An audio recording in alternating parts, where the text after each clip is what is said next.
Hello, everybody. Hello. Hello. Mm-hmm.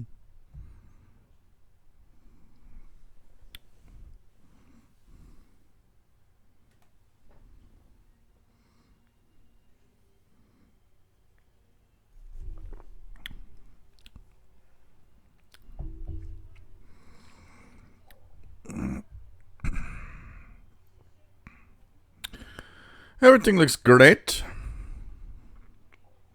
Time to start. Hey, everybody. Welcome to this Shortwave radio show. Another radio show where we talk about what's happening in the long wave, medium wave, shortwave, and sometimes other frequency ranges. We actually got a little something to talk about that's going to happen this weekend on the VHF range that we'll mention. And we're here to have fun and to just entertain. Hope everybody had a nice Christmas. I got this nice world globe, illuminated world globe, really beautiful, which I really like. So when you DX and look at what you're listening to on a globe, it's kind of cool, kind of fun. Gives you that feel of how far away signals are.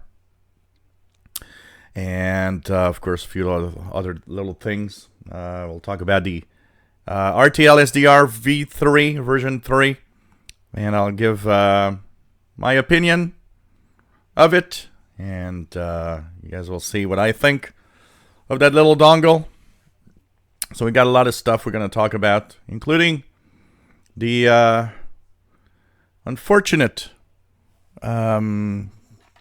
thing that's happening right now that a lot of people talk to me about, and we'll talk about that concerning YouTube and a channel called Two Hands and a Radio.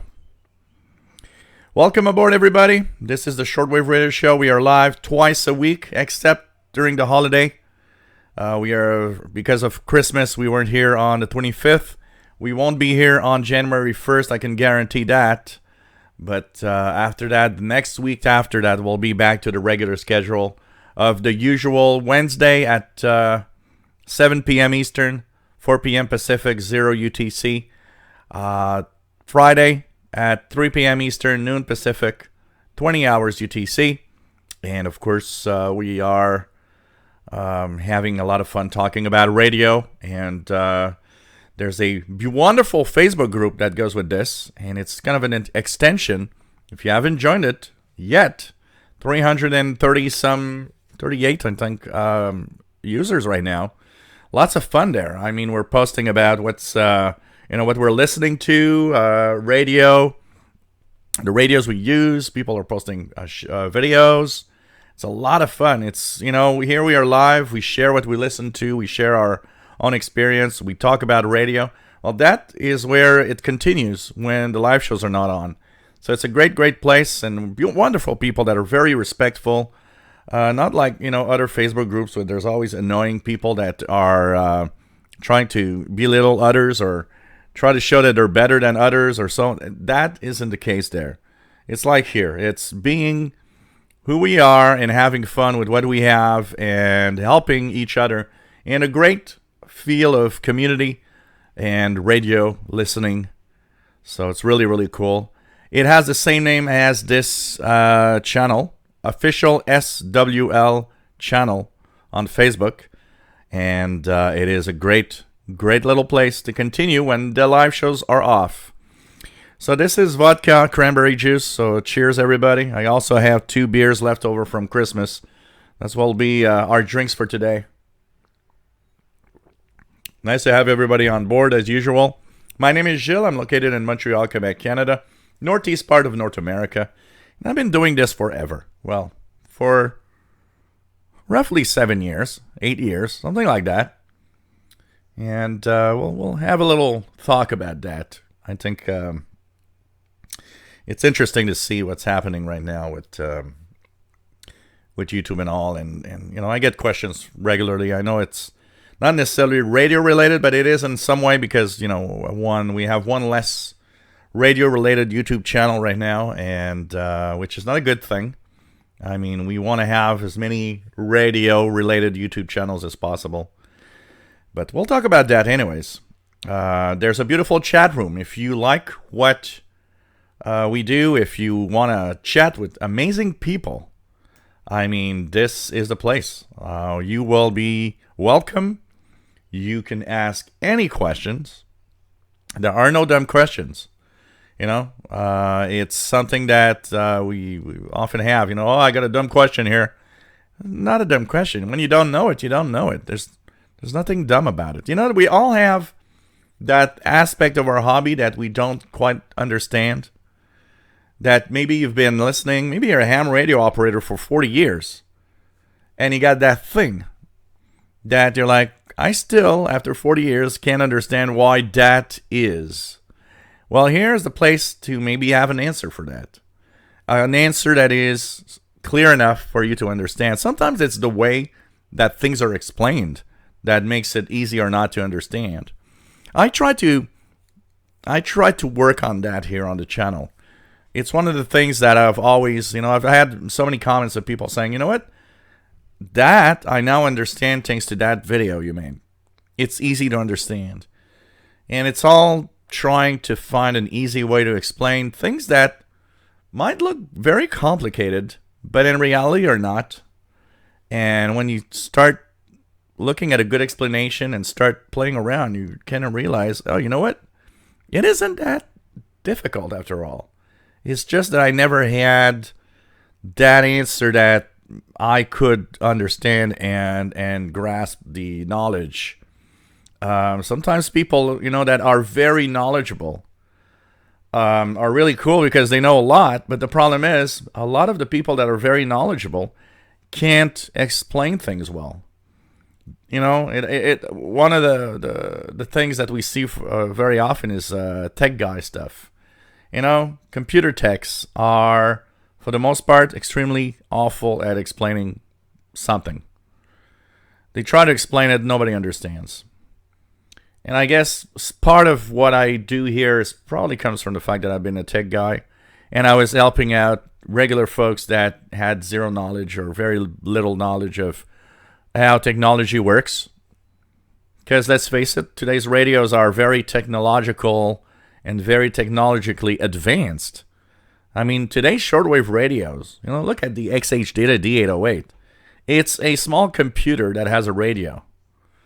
It's not like the 70s radio with an analog, with a digital display. That was just a radio with a digital display. Today, they are full-blown mini computers that receive shortwave. And that makes them more complex. And at the same time, they're not that much more complex than any other type of receiver. So welcome aboard, everybody. Chat room. Mark Cope, happy holidays. Nice to have you on board from Dallas, Texas. Bobby Burgess, WA5107 SWL in Louisiana.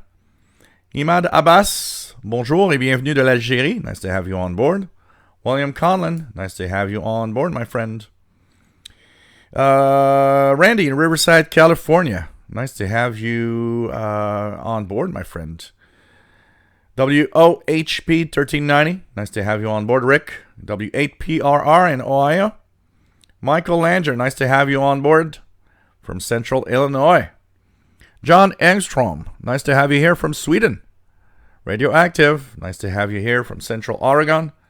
Currently listening to 46.5, which is 60 meters, channel 2. Here we're having a ice storm. It's been raining and below zero all day, so the antennas and the wires and the trees are full of ice everywhere. So that's pretty much, I wanted to go to the grocery store. I went outside, put one foot on the sidewalk, and it was ice everywhere. And I thought, well, I'm gonna go back home. I don't need to really go to the grocery store. Matt, nice to have you here from Colorado. And nice to have you on board. No problem, my friend W0MDK. Fast Load, nice to have you here from Montreal. iBrawler, nice to have you on board from Arkansas. Got his MLA 30 loop for Christmas and recently ordered a jumper cable adapter for his XH Data D808. I did not think I could find a male SMA to 3.5 millimeter cable on eBay. Nice to have you here. There are ways to adapt it. You can do it manually if it doesn't work, like I do here. I need to make a video of that.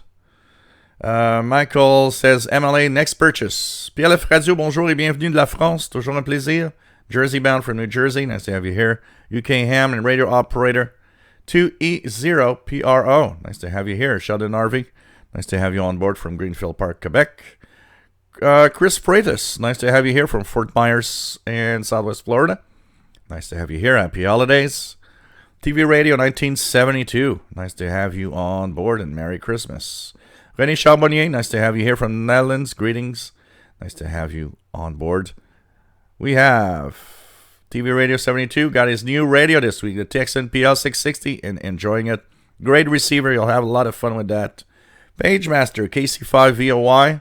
WA5136 SWL. Nice to have you on board. Dave Toth. Nice to have you here. Eric Cottrell. Bonjour. Nice to have you on board from work. Rufus Newt. Nice to have you on board from a surprisingly warm Laurentian Valley, Ontario. So, Eric Cottrell is now a real-born Montrealer with his bonjour hi. JD Williamson. Nice to have you here, my friend. NL13851 from the Netherlands. Nice to have you on board. Michael says, YouTube shirt? How appropriate is that? Yeah, we're going to talk about it. Chris Freitas, cheers. No beers or wine for me today, but I have some water, tea, and hot cocoa. Perfect. Prasad, nice to have you here from India in the middle of the night. Nice to have you on board, my friend. Pretty cool. Steve Thompson. Nice to have you here. Missing 2 hands already. And we're gonna talk about that. Zach Leung, nice to have you here, my friend. And I was looking through your blog. We're gonna talk about it. I'll be checking that out and maybe kind of talk about it in a video, Zach. Jim Smith, nice to have you on board from Scotland. Steve Thompson is in the Hull, UK.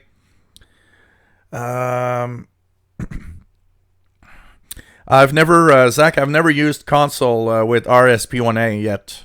Maybe I should try it on one of my laptops. Dan Robinson, nice to have you here. Mad Reader DXer, season's greetings. Nice to have you on board. What else do we have? Scott Cranston, nice to have you here from Massachusetts. Rick Sader, nice to have you here. Vince, nice to have you on board. Vince Perrault from De Montagne, just real close to Montreal. We can almost say it's Montreal, but it's not Montreal. Scott Cranston says, is it accurate to say this show has a cult following now? I would say yeah. I would say that pretty much is the case. We can say that after many years of doing live shows, there is a cult following of this show, absolutely. David Ohio, nice to have you on board, my friend. Bro Weaver, good afternoon. Nice to have you on board. Fastlow doing FT8 to melt the ice. Yeah, my 2 loops are full of little icicles. Not big ones. It's not a huge ice storm, but I mean, it is, you know. Hey, PageMaster, yeah, I'm happy in my little globe there. One of my Christmas gifts. Pretty cool. Mark Cope, BBC on 15490 from Ascension Island. Jason McIntyre, nice to have you here from Birmingham, UK. Pretty cool. Diane Robinson, good topic. The addition of DRM to Kiwi Network. Yes, absolutely. As a self-contained onboard feature. That will be nice. Brent in Brockville, Ontario. Nice to have you here.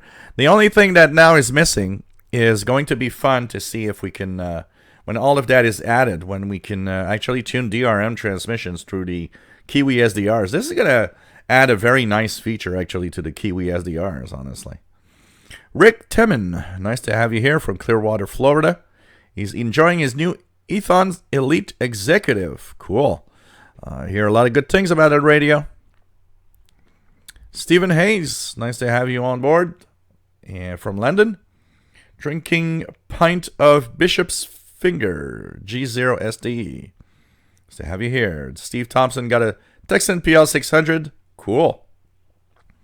Mark Cope, Voice of America, good on 15580. Jason McIntyre, getting myself a little Texan R9012 next week. Cool. You'll have fun with that. Hammerad88, nice to have you on board and is here to learn. We are all here to learn, I think. Aren't we? Brian Petty, nice to have you on board from Cape Cod, Massachusetts. Richard McLeod, nice to have you here. My Herbert H. Horn Tiffany Tone 1934 radio. Very good shortwave reception with 5 bands. 1 AM and the other various shortwave radios. Cool. Cool. Oh, really? PLF radio? You tried it already? Some of them already have it? Cool. I'm going to check that out. Kind of a fun add to the Kiwi SDR, that's for sure.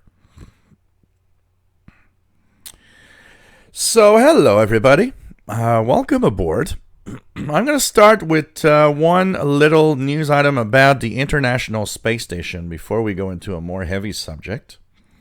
So if you guys are capable of VHF 2-meter reception, even with a small little portable scanner, slow scan television is going to be sent starting tomorrow, December 28th at 11 UTC. Until January 1st, that's next Wednesday, at 1820 UTC. So starting tomorrow, 11 hours UTC, until Wednesday, January 1st, at 1820 UTC. There will be constant slow scan TV pictures sent. Transmission should be the standard frequency of 145.800 megahertz narrow FM mode, of course. The slow scan TV mode used is Papa Delta 120, PD120. That's the format. So this can be MMSS TV on Windows. It can be decoded with Robot 36 on Android. So there's quite a few different software that decodes slow scan TV. So check that out. 145.800 in the VHF 2-meter range. And it's really easy to receive and decode these. I mean, these International Space Station signal is usually very strong. Even with just a handheld portable scanner, you should actually be able to hear it. If you can't hook it up to your computer, find a way to record it. Maybe record it on your phone or something. And then use the software and decode the picture using what you actually recorded on your phone or tablet or whatever. I will be posting my own decoding of pictures on the VHF UHF channel, so that's going to give a little activity on that channel. So starts tomorrow once again at 11 UTC, goes all the way through Wednesday, January 1st at 1820 Universal Time. 145.800 is the frequency to be tuned for getting the International Space Station slow scan TV images. Zach Liang says, for the moment, DRM plugin and Kiwi as beta doesn't do so much. Yesterday tested it with many dropouts while using the All India radio on 7550. You know, that's the problem of DRM. Unless you get a very, very good signal, it's always a problem. Always a problem. Manuel DX, TV Radio 72 says, the tuning wheel on my Eton Elite Executive is defective. Eton needs to improve their quality control. Man Radio DX, or DRM with Kiwi SDR sounds good. Was thinking of getting a Kiwi SDR recently. Steve Thompson says got the International Space Station over Lincoln years ago. Well, this weekend is going to be the time to do so. Max S. Strong, nice to have you on board from Michigan, USA. Pretty cool. William Collins says up the PL660 is a great little radio. Single sideband, very good. Steve Thompson also got an XH Data D808 and a Reticus V115. Nice radio for the price. Brent really likes his PL660. Great radio. Have you been using the XH Data a little bit, Brent? Jim F. Nice to have you here from Rhode Island. Pretty cool. Michael Andrew got lots of ISS and many radio catches. Jeff Williams, nice to have you on board, Jeff, from Southwest Cornwall, England. So Steve Thompson got the ISS on the Realistic Pro 2006. David, nice to have you here, David KJ4CMY. And yeah, that is the weird thing about YouTube. Sometimes it gives alerts, sometimes it doesn't. I don't know what gives. It's kind of weird sometimes. Okay.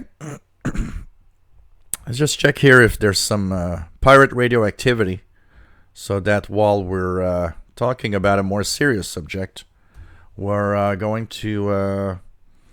So apparently there's Music Power 6925 AM. Anything here on 6925? I'm going to go in 6900. 6925. I don't really have much happening in the... Yeah, there is a small trace. Very weak, but there's a small trace of a pirate on 6925. Anything in the 4 megahertz range? I got some really high interference today.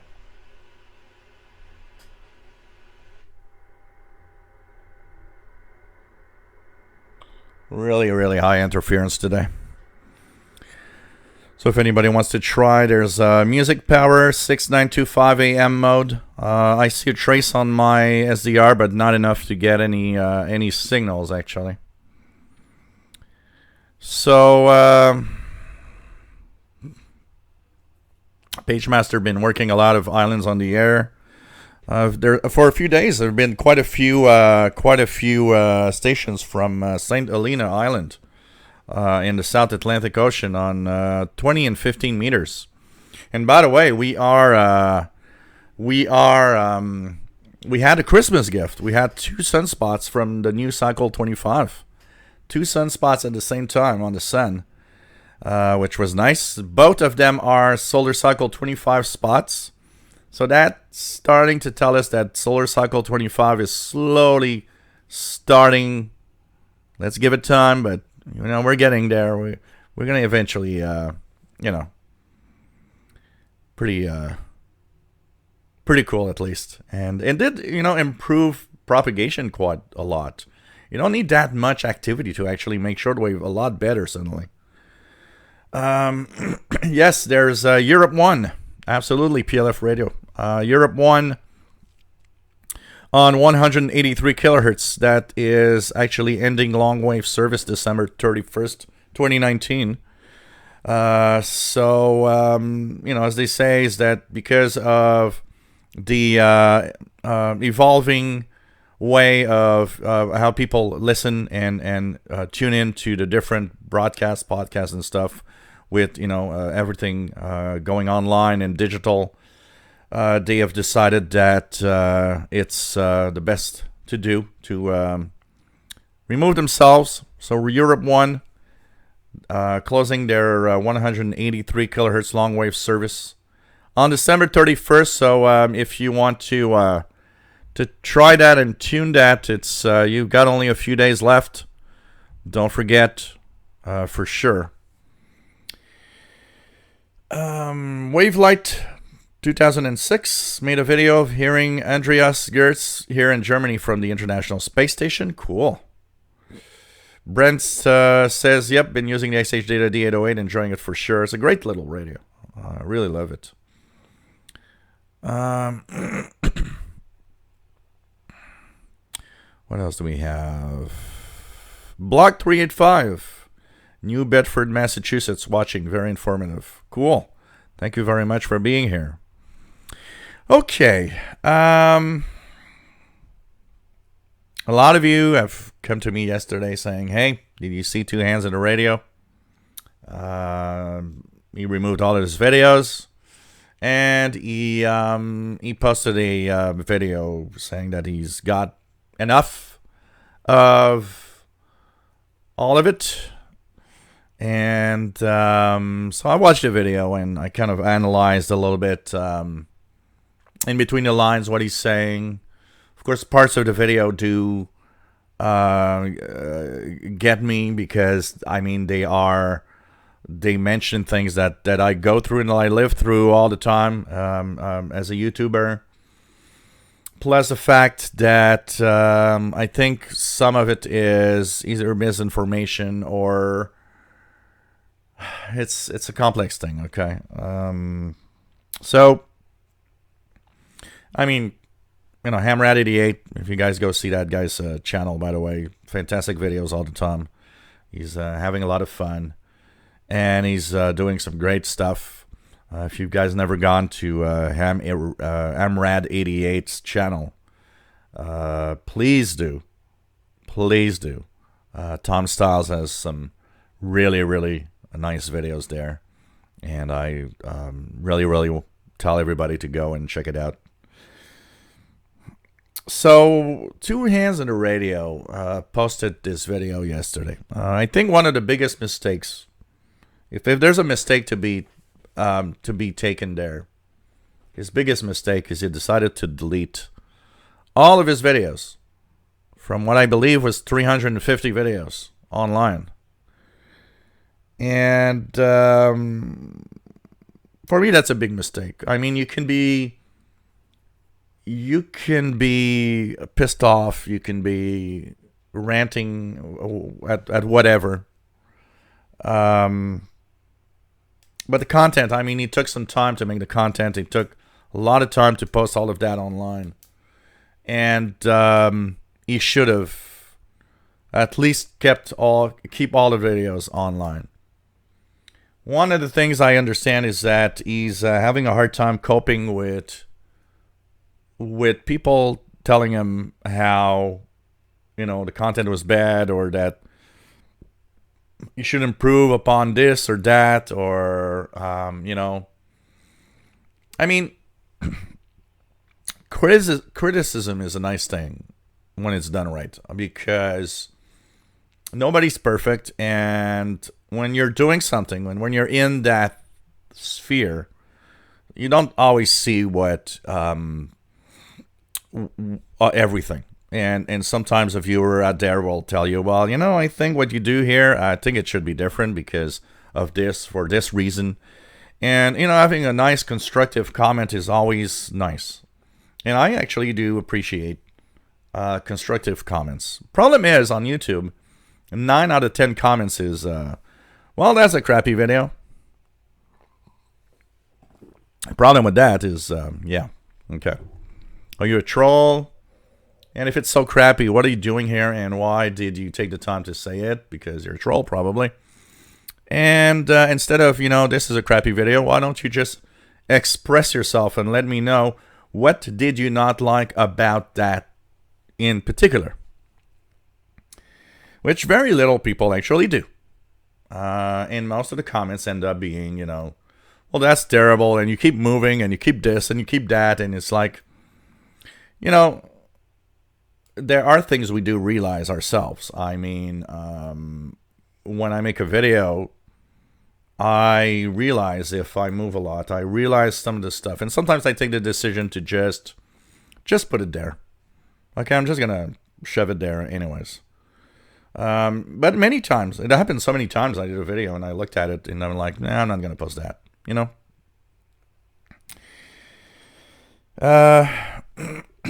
I think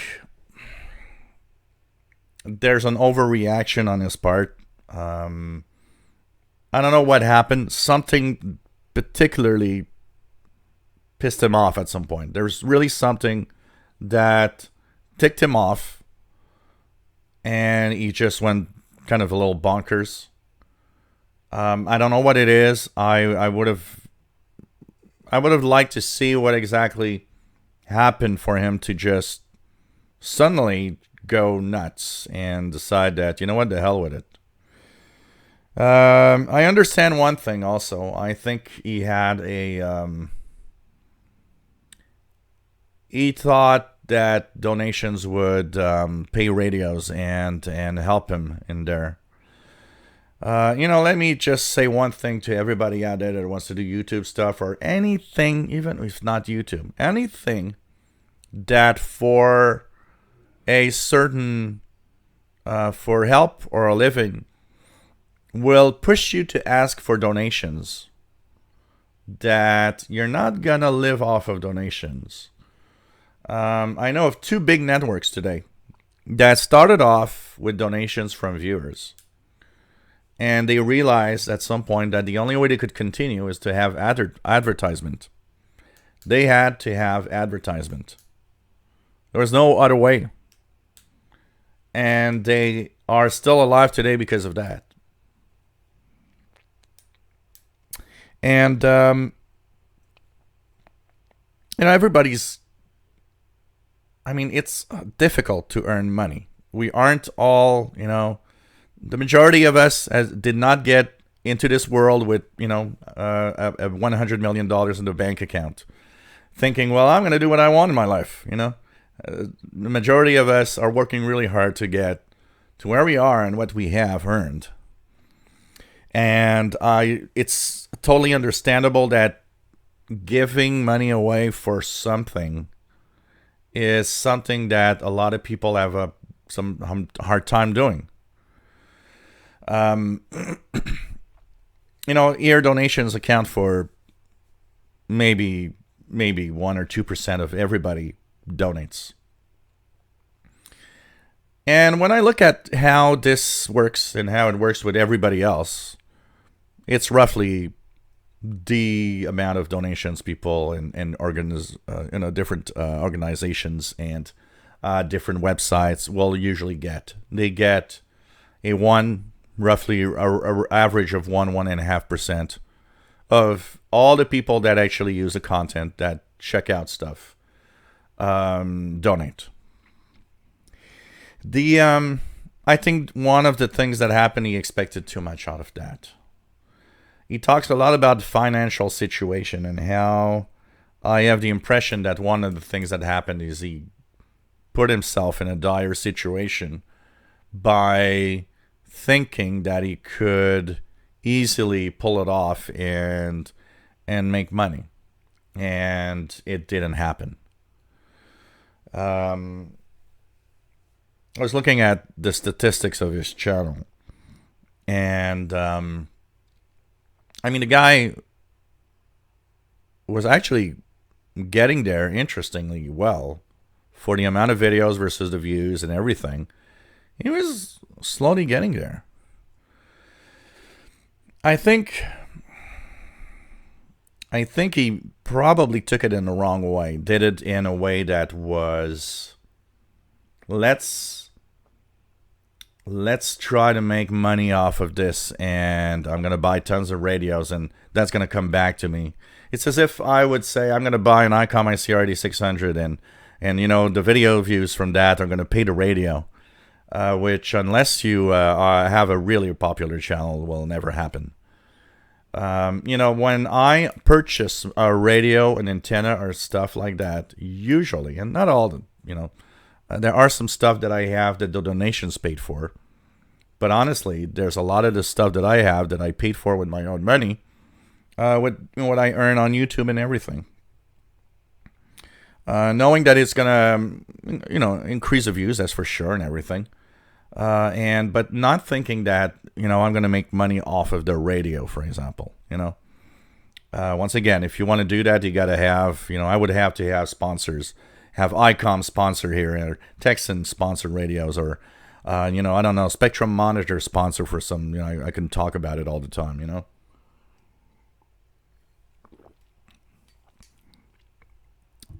the guy made a big effort, and I think he's ticked off because it doesn't pay off like he wanted. One of the things that he mentions a lot, and I think that's the first thing that for everybody that is on YouTube should be, have fun. With the day that you're not having fun doing what you do, that day maybe it's time to think about something else. He has a little something that I'm wondering where where he's pointing. I felt a little kind of as if he was pointing at me just a little bit. Nothing bad, but he was mentioning how his content was about inexpensive radios and new radios, and that he wouldn't go into talking about websites or doing stuff like that just for the sake of making money. I can't help but just think that he's pointing at me a little bit. Then again, I'm not, I honestly, and I'll be very fair here, I have absolutely no problem in making money on YouTube. I've got a few rants of people saying, well, you're making money off of YouTube and Shortwave is a hobby and you shouldn't be. It's like, no, this is my work. And I have absolutely no shame in making money off of this or any other channel. This is my work, and that's it. And I don't see where's a problem. If you got a problem about somebody making money off of content and stuff that he likes, maybe you should look at your life and think about why you're unhappy or something. Because I think when somebody posts something like that, it's definitely someone that's unhappy about his own life. Things in life are not free. I talk about it all the time on the tech channel. I was talking about free software, how free software is not free. Nobody gives away something. It doesn't work like that in life. If you do think people give away stuff, you're a little bit of a fool or naive, because nothing online is given to you.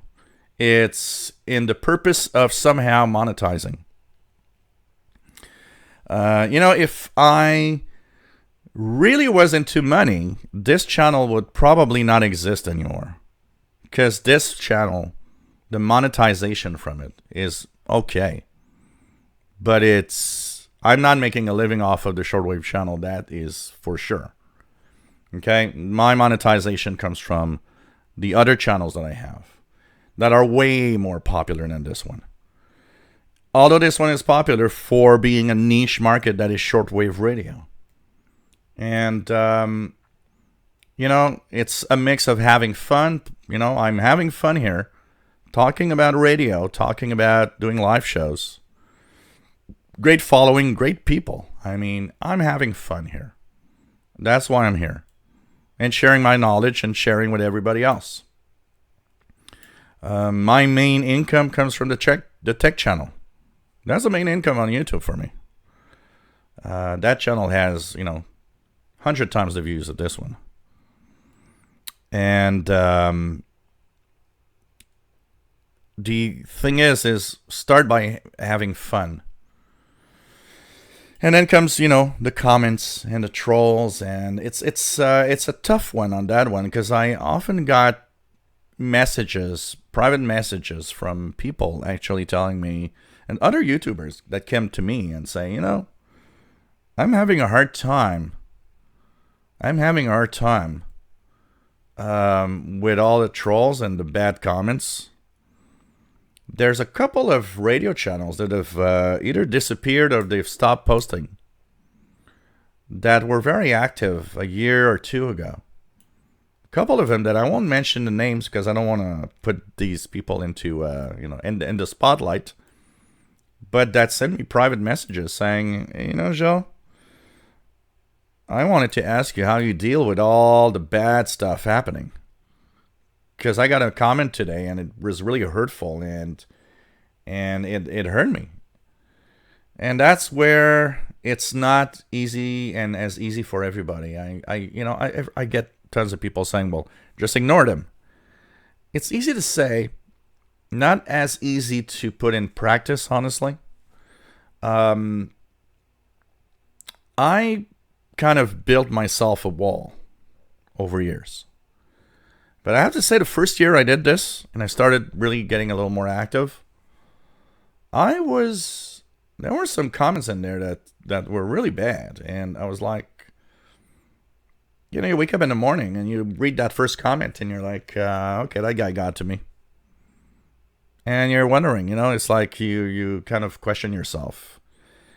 And over time, you create a wall and you create a shield that it affects you less and less, and you go over it more and more. There still will be that comment from time to time from somebody that just did it right to kind of, maybe one morning you're tired or something and you look at it and it's like, okay, you hey-hole, like I say, I get drop dead messages probably a couple of times a week at least. I should drop dead, apparently, And the more popular you'll get on YouTube, the worse it's going to be. That also you got to understand. The more people watch your content, the more criticism you'll get, the more people, the trolls are going to really go at you. They're going to try all sorts of different schemes and different things to try to bring you down. They're going to troll you with, thumbs downs, trying to kind of, say, oh, well, maybe if I do it enough, he's going to, I had one on the tech channel that was extremely intense last year. He was something. And I got messages from time to time, people saying, well, what the hell's happening with all the, on the channel? And I was like, well, some trolls are attacking. Somebody out there isn't happy that I'm doing something, But you just go on. We see it here. That idiot coward that always thumbs down every live show. Sometimes there are 2 or 3 of them. Probably the same guy with, 56 different accounts that has no life in a basement somewhere. That is probably miserable and wants to make sure that other people feel miserable.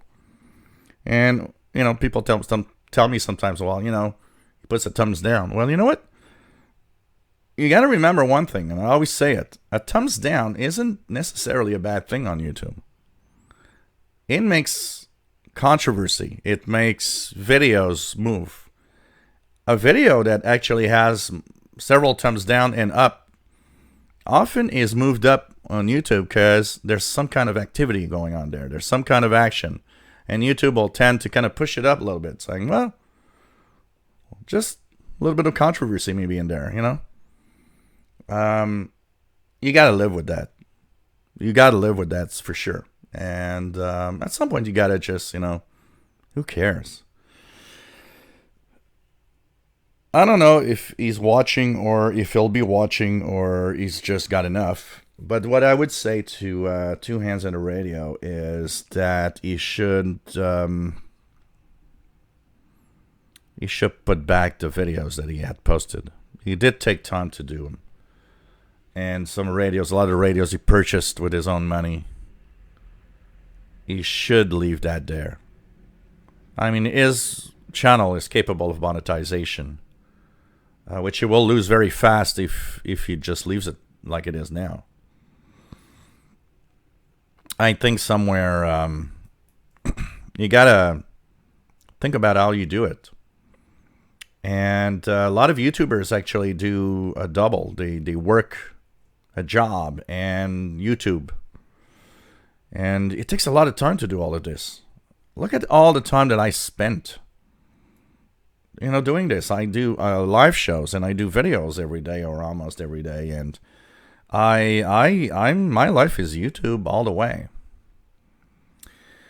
One last thing before I go back to the chat room, and now I'm 20 minutes behind, so I'm going to slowly try to go back into real time. One of the things that also you got to be careful. He is misinformed on YouTube, obviously, by the way that he looks at things. And he's not alone. I've seen a lot of people come to me and tell me, all that COPPA stuff with the children Protection Act, will be fined $45,000 because they are going to decide that this video is for children. Or hang on, guys. First of all, this cost YouTube, aka Google, a fair amount of money. They got a really big fine. This is something that lawmakers in the United States have started. Put yourself in YouTube position, okay? Say you are the guy behind YouTube for a second. You cannot, it's totally understandable that you cannot have too much controversial stuff online, because the law is going to look into it and you will be punished somehow. YouTube did a lot of things wrong. One of them is, that little kid that makes like 20 million with unboxing toys. Come on, you can't tell me that that's one huge, big toy making ad using a child. It is. It's nothing else. It is. And it's got to be taken in a way that we understand and be clear what is what on YouTube. There's a lot of changes to the rules on YouTube, and a lot of people are actually talking about how wide the ruling is. And I gotta say, with COPPA, the YouTube is really, really taking it very large and protecting itself from every angle possible. But don't forget one thing. YouTube has a partner program, which I'm part of. That's why I'm monetized. I am a YouTube partner. And that YouTube partnership, YouTube cannot lose that. The day that YouTube has too much problems with its creators are just going to start thinking, where am I going to go from now on? We talk about Twitch. We talk about, there's even Daily Motion. There's a few different places where there could be something. We could be moving, YouTube needs to keep their creators happy. And that $45,000 fine that they talk about, well, it's for people that are not going to abide by the rules.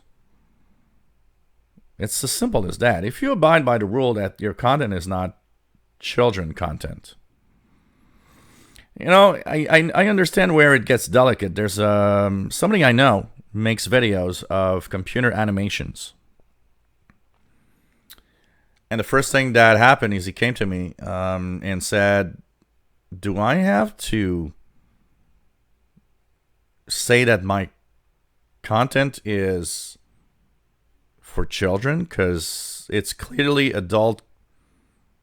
In my mind, it's clearly computer animated, characters that could somehow be interpreted as maybe a cartoon.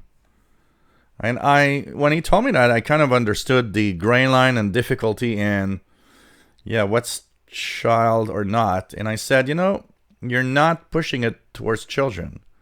You're not. Look at your computer animation. It's nice, but it's not childish. It's a computer animation of a character. It doesn't do childish things. I think you can safely say that it's for adults, not children. And whatever happens, you're not going to get fined immediately. I think whatever happens is you're going to get a warning. It's going to say, well, that video, can you explain to us why this is adult content, not child content? And they're not going to, oh, well, here's $45,000 fine. It won't work like that. There's a lot of ranting, but I think there's a lot of misinformation and over hype of the regulations coming to YouTube in 2020, because all of this is starting January 1st, next week. So if you've got a YouTube channel, first of all, of Shortwave and anything, first go to your YouTube channel. And if you got a YouTube channel of any content that is not children driven, it's not for children, don't forget to go into your settings. And in the settings, in your YouTube channels, you will have a setting that will, you can actually put a little check mark and say, I don't make videos for children. There's no child content on my channel. You put that there, and you leave it like that. You need to answer the question. If you don't answer it directly with that check mark, you'll have to answer it every time you post a video online. That will need to be answered. If you don't answer, you won't get monetization. They're not doing it.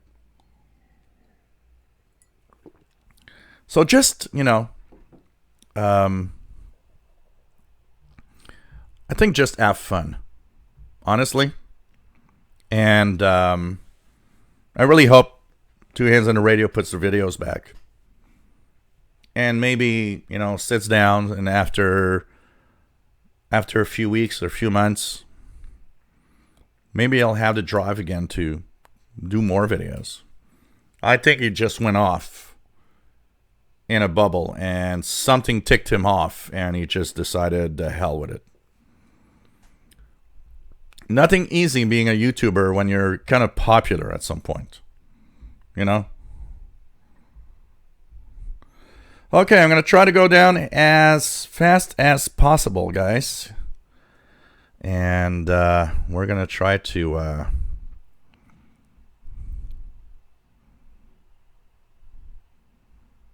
what else do we have?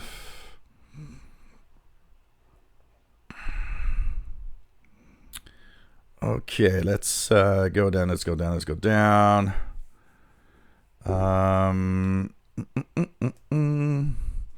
David KJ4 says, I drove under one of the ground radials of Europe 1. Radio went above the highway. Wow. Vince Pero, there's a lot of ice on the MLE 30 box that makes both ends of the loop to be linked. I'm not sure if it's conductive enough to make troubles, but since I removed the ice, reception looks better. Well, yeah, it could be possible. I mean, ice, and especially when the ice becomes water, it could technically change for sure. Klaus, nice to have you on board. And yeah,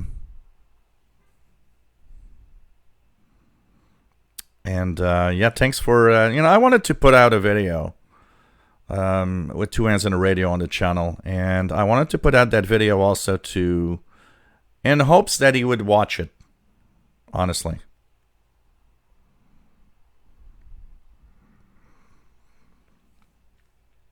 TV Radio 72, Two Hands on the Radio was one of my inspirations. Yeah, Todd Birds, another guy who's making videos. Great. I'm Red 88, thanks y'all. I'm still enjoying doing videos. At the basics, that's what you need to do, Chris Freitas, I definitely agree with that. He should have kept those videos, if anything else. Absolutely. Tech Guy, nice to have you here. Unpopcom, nice to have you here from South Central Pennsylvania. Steve Thompson could sit and watch Jill drink beer all night.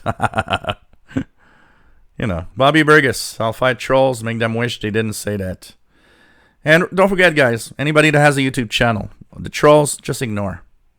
Never answer back to a troll. Never. You're playing their game. They are much more annoyed when you ignore them. Brett Wayne, KC2NXP, Salamanca, New York. Turnbally, Mr. Bale. Been hearing a Morse code like WWVB, JJY on 65 kilohertz a couple of times.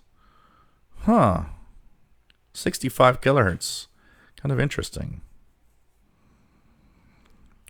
Hunter Carver, nice to have you here. Yep, trolls are the worst types of bullies. Absolutely. Of the Dawn, nice to have you here.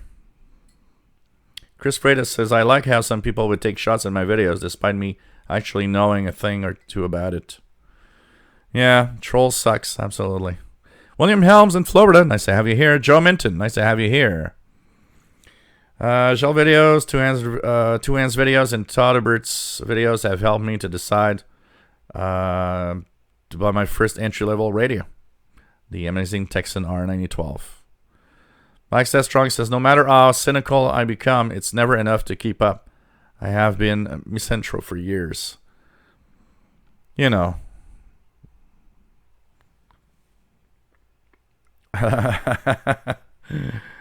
Chris Freitas says, well, my nephew is a prince in Nigeria, tends to disagree, and I have inherited $1 million. Oh, man. TV Radio 72, again, no problems with channels I've had. I subscribe to some of them as long as the content is good. Yeah, that's the basics. I mean, you subscribe to a channel because you like the content. That's for sure. You know. Dana F, nice to have you on board.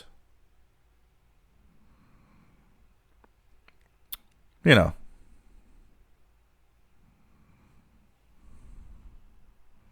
Oh, the Don, I'm confused about what he said. He didn't really ask for money and didn't act like the channel was for that. He said it was just for fun. Yeah, but I think there's a lot of stuff that he just didn't, you know.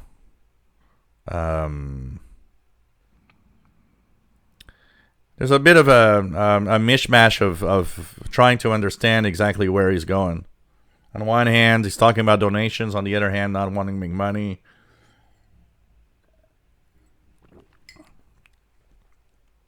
Eddie Essex, nice to have you on board. Is MFJ out of business? Website is down. Can somebody check that out? Does the MFJ website, maybe it's just overpowered by the people buying stuff. William Powell, what happened to good desk-size shortwave radios, JRC ICOM? Well, you know, these are expensive and they're not sold as much as they used to. So less and less. There's still some. The ICOM R8600 is one example of desktop, you know, radios, but they're very expensive. That's for sure.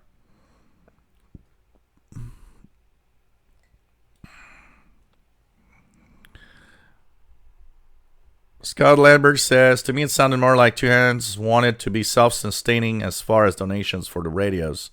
It didn't sound like he thought that's how he was going to make a living necessarily. At least by the radios, that's for sure, Scott. That part I understood, that maybe he wanted the donations to be able to pay for the radios, which didn't quite work. Ham Radio Crash Course, nice to have you here. Steve Wynn, nice to have you here. Psychofu, nice to have you on board from the Oregon coast. KJ7ISU. Max Headstrong, people should just mind their own business. There's nothing wrong with making money. You know, but the problem is everybody now on the internet has its own viewpoint on something. And they want to express it.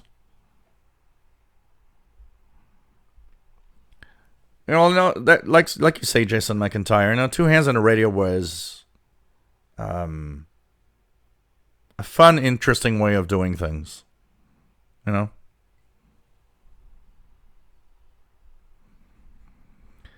Hammer Crash Course, trolls are a way of life on the internet. Just roll with it. Keep focusing on the fun. Yep, that's exactly what we need to do.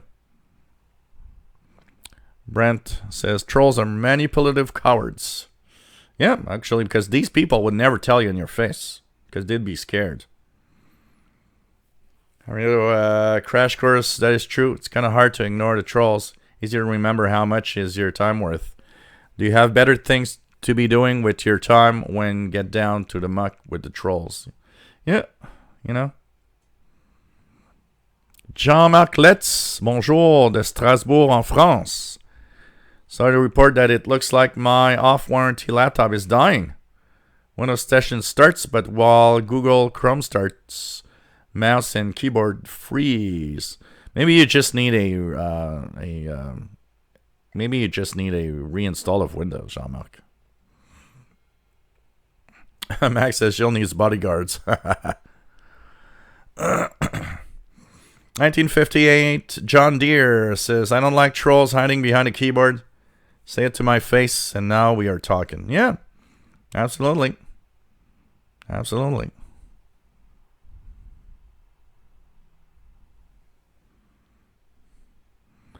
Donna F, the good comments are the ones that likes you. Trolls are just out there to upset you. Absolutely. Sean Faye, nice to have you on board. No, you know what, Sean? You end up by not really taking care of or taking the time to see who thumbs down, or you could see a lot of stuff on, because you can't really see the account behind it, but you can see from where it comes from in the world. It's very detailed on what you can see on YouTube. Yeah, like Ham Radio Crash Course. Thumbs down is still good for the algorithms. To YouTube, it shows that user has engaged. Absolutely. Absolutely.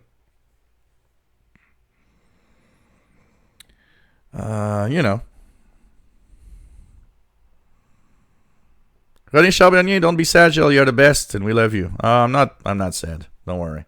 Mark Cope, African Pathways in English on 11965, which just ended because I'm 15 minutes behind.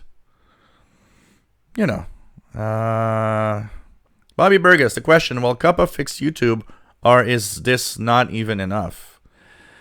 It, I don't know. I don't know up to where all of this is going. I don't know.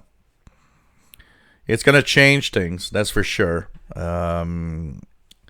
What scares probably most people with COPPA is that everything on YouTube is controlled by artificial intelligence.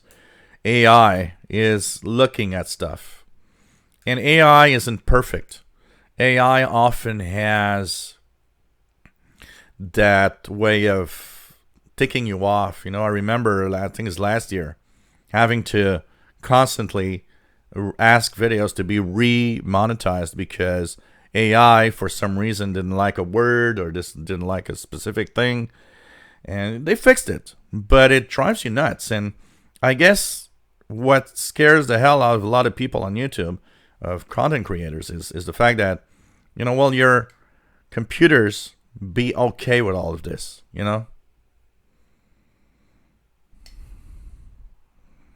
Solar True. Question for all. How many experimented with the height of a magnetic loop antenna?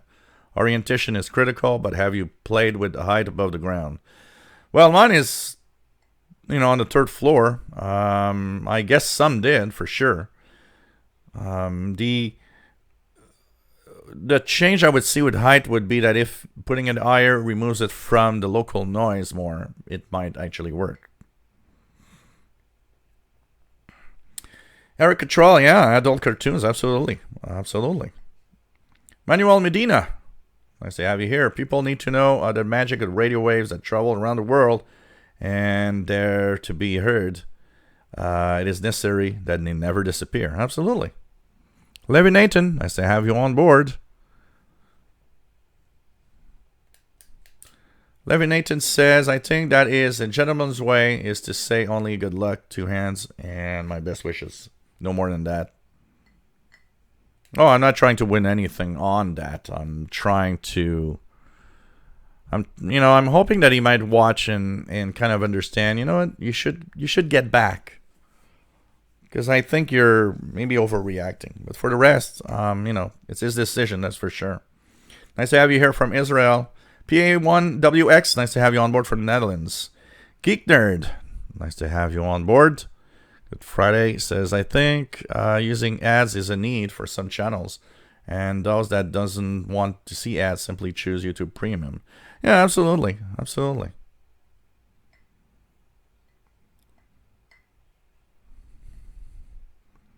Hey, Klaus, thank you very much. What's the beer today? I'm starting off with vodka and cranberry juice. Radio Week, Geek Nerd. Radio Week signal work. Nice to have you here, Pat. K7LNP. Really nice. Dana F got the Radio Wow R108. Like it a lot. Cool. YouTube 2020. Yep. Oh, it could be that. Absolutely. Eric Cattrall. I didn't think about it. 65 kilohertz. CW could be that Russian time station, 66.66.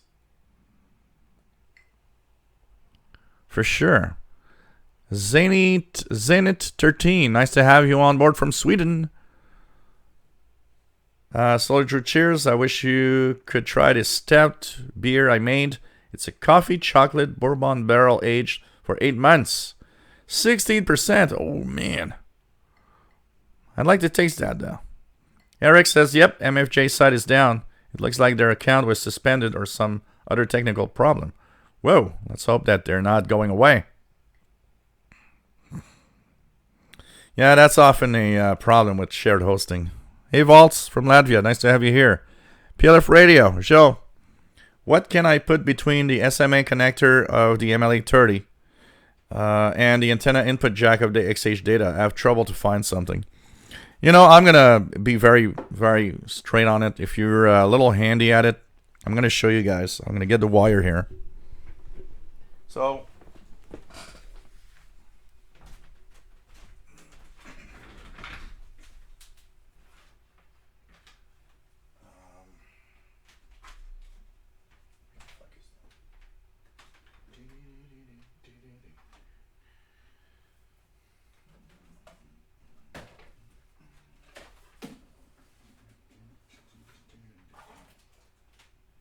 here it goes.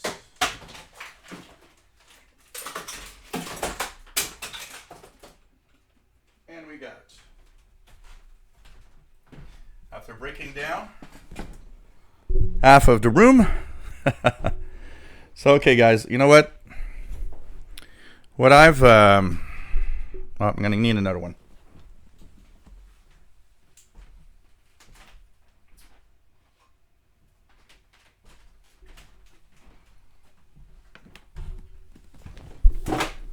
What I've done personally, okay, that is what I am using with the MLA30 SMA connector and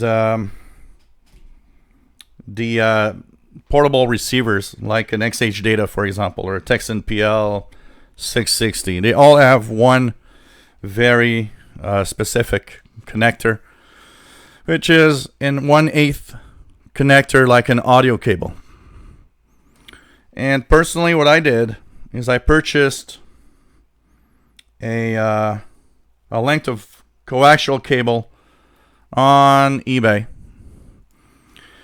with, which is this. So what you could do is the SMA connector coming from your antenna. So the one I purchased, the cable here, was simply a cable that is male SMA connector at one end to female SMA connector at the other end. Buy a couple of them. They're really cheap. And just, that's what I do. I chopped off the part with the female SMA connector because the MLA30 has a male one, so it's going to plug into that connector. And with the wires, I actually chopped off the audio cable also. And here's the thing. Even if your audio cable is stereo, it doesn't matter. It still works. Okay, so you get yourself an audio cable. Chop it off like this too. Here I've put together the red and the black because they are the two connectors here at the bottom. And the white one is the tip. And simply make sure that the tip is sent on the center cable of the coax with the SMA connector. And try it out. See how well it works. It works fine. Just solder the wires together or ask a friend that might have a soldering iron. And just make it a beautiful little thing maybe with some heat shrink tubing to hold it together correctly. And you'll have a makeshift and a homemade cable. What's nice with that is you can actually extend it a little longer if you want.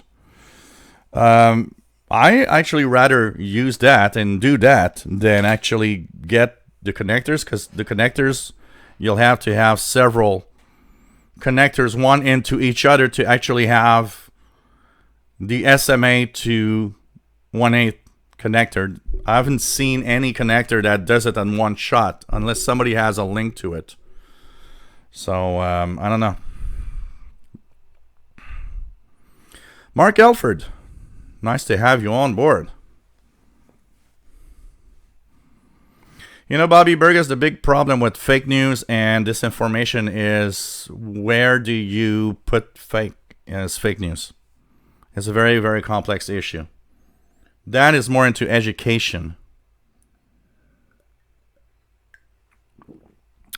Yep, Amrad88. You need a minimum of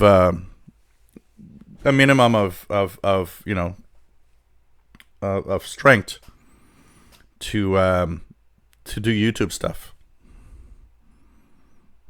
Rodolfo65, nice to have you on board for New York City. We'll try to get down as fast as I can.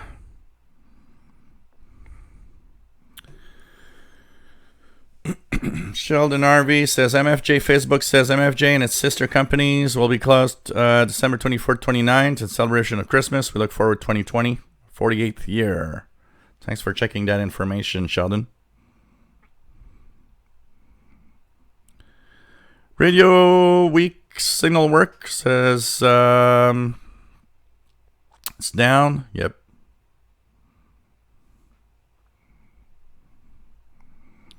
What else do we have?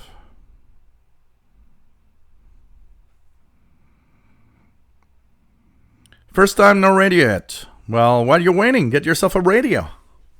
Raffleman 336, nice to have you here. And 8UCN. Brad Bogner. I enjoyed Two Hands Talk and other rants he had. He was just entertaining. Yeah, he was. That's it. Pagemaster, remember to keep the chat clean and friendly. Yes, please do. Absolutely. Absolutely. And talking about beer, I'm getting at beer time now.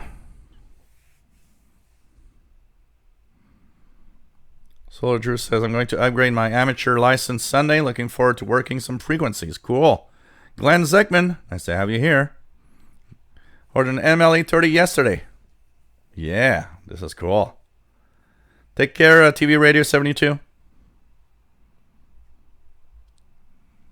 Vince, about the SMA to 315 mono. I got a picture for everyone on Facebook. I think it's better with adapter because it's all shielded. So I guess less noise from inside. Absolutely. Post the picture. Post the picture. Yeah, absolutely. Like you say, Vaults, the non-coax as short as possible. That's for sure. That's for sure.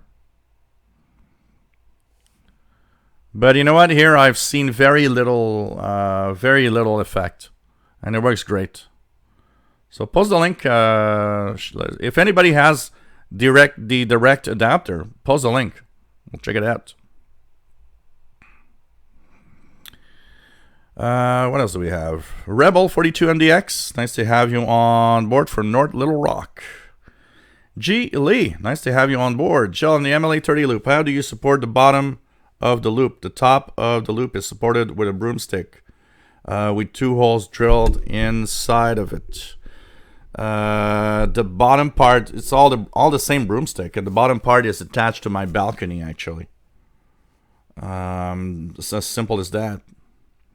So the amplified box is screwed to the broomstick. On the top of the broomstick, there's of course a hole so that the loop goes inside it, and the broomstick itself is long enough to be on the balcony itself, actually. Terry Cook, nice to have you here from Western Montana. Nice to have you on board, my friend. And you're watching the live Shortwave show. Hope you guys are enjoying the show today. A little something I wanted to look at. Anything else? Anything else? So, Music Power Radio 48, apparently on 6925 AM. And let's check it out if I hear it here.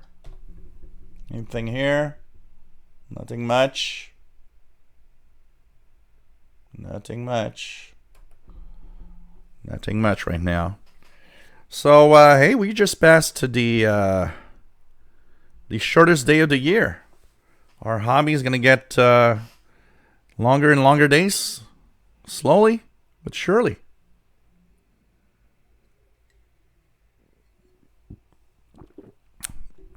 That's a good question. Radio weak signal work? Anybody using 2 MLAs?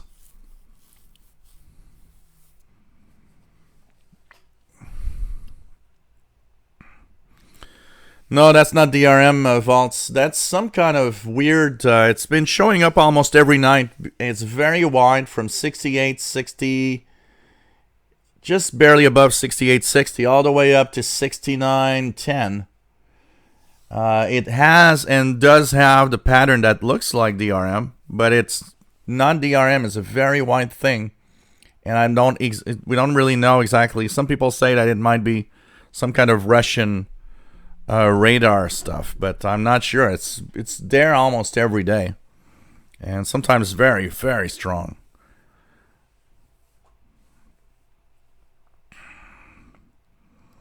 Yes, Donna. Paul the Cat had a great Christmas. Great Christmas. Absolutely. We had a lot of people here at Christmas. I'm just going to open a beer, guys. So today the beer is different because it's leftover beer from Christmas Eve. So a Sleeman Original Draft beer is what I'm going to open now. And here we go. Pouring that beer. So we had a lot of people here on Christmas Eve. I made a lot of food, had a lot of fun. Paul the Cat super curious about everybody here. Was a lot of fun. And actually, somebody that is following this channel is purchased some gifts for Paul the Cat that should be arriving early January. It's kind of funny. So, cheers, everybody. First, Sleeman Genuine Draft beer. That's a 5% beer. Cheers, everyone.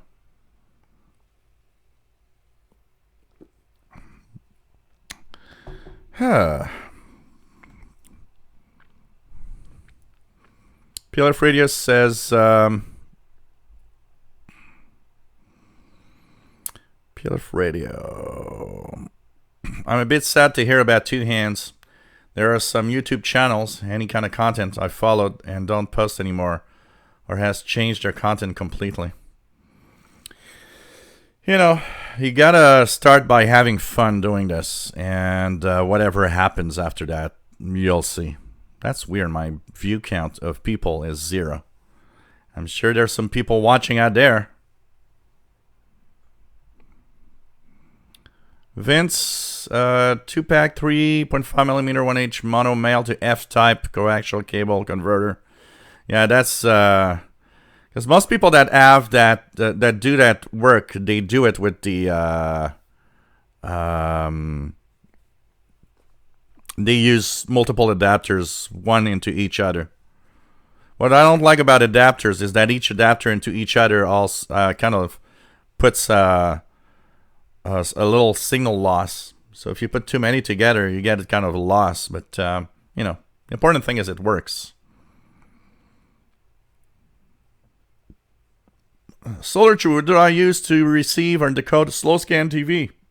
On Windows, I've got a software called MMSS TV that works great and is an automatic, chooses automatically the mode. Helen Lafferty, nice to have you here, and hope you're gonna get better. And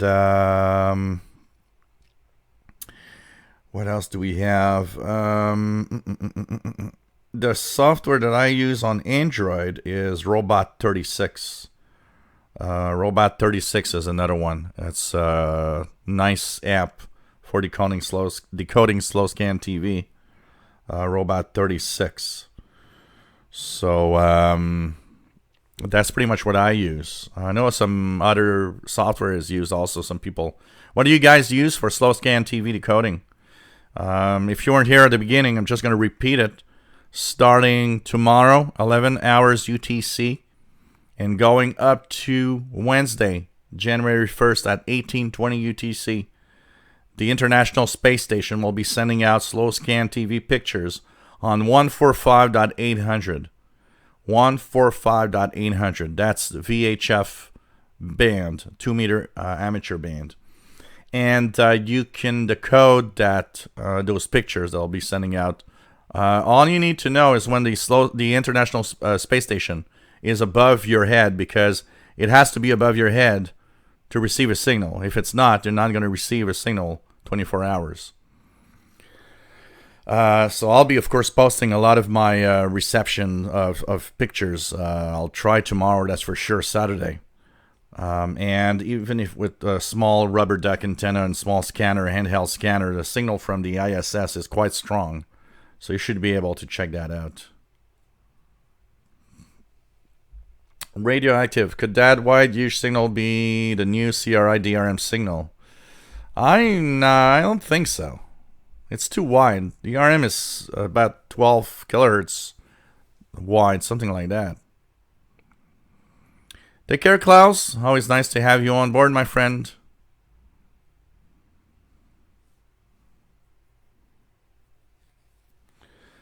Bobby Burgess says, mine once had random content that I deleted all the videos and now converted to radio-related videos. So, Vince, SMA to F female, 2-pack, and cable SMA to F adapter, RF coax. So, let me just check it out here. Okay.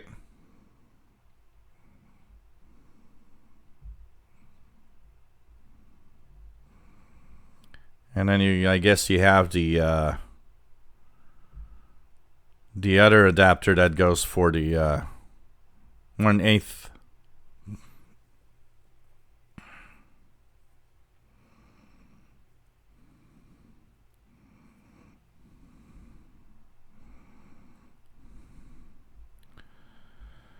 Yeah, it's been the viewer count has been freaking out here. It says 0, 165, 0, 35, 0. It's like, what the hell? Eyebrawler says the link that he posted, direct adapter.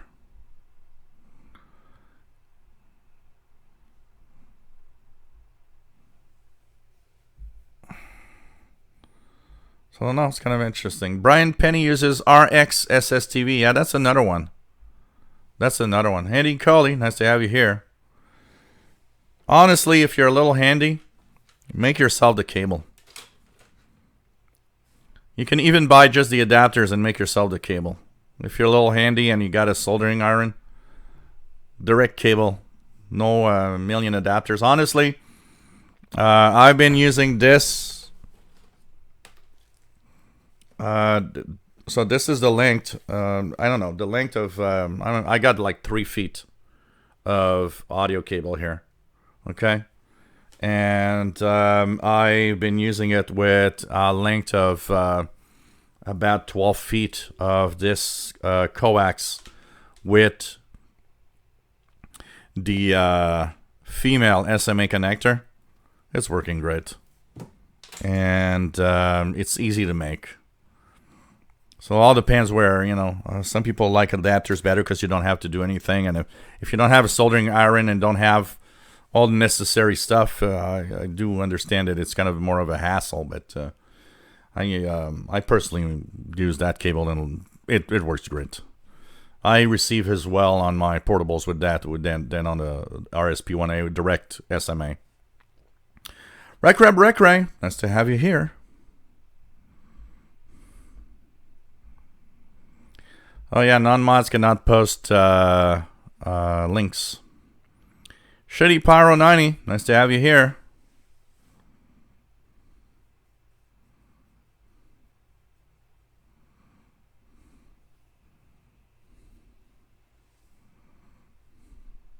So you use the two links together and you have a complete adapter. So that's another way to do it. You can use the Vince way of doing it.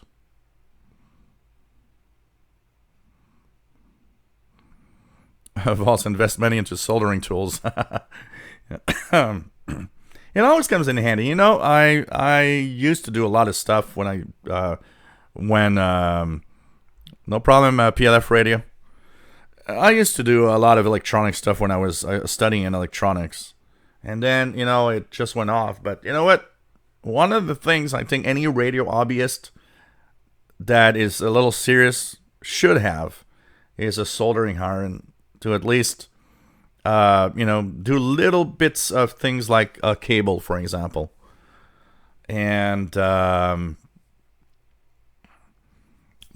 is... So, to give you guys an idea, the audio cable is something like $2.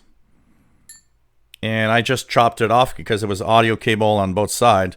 And good news, if you want to make yourself two cables out of one, just buy the audio cable, chop it off in the middle, and you've got two of these, which means you've got two possibilities of making cables. You can make two cables off of the same one.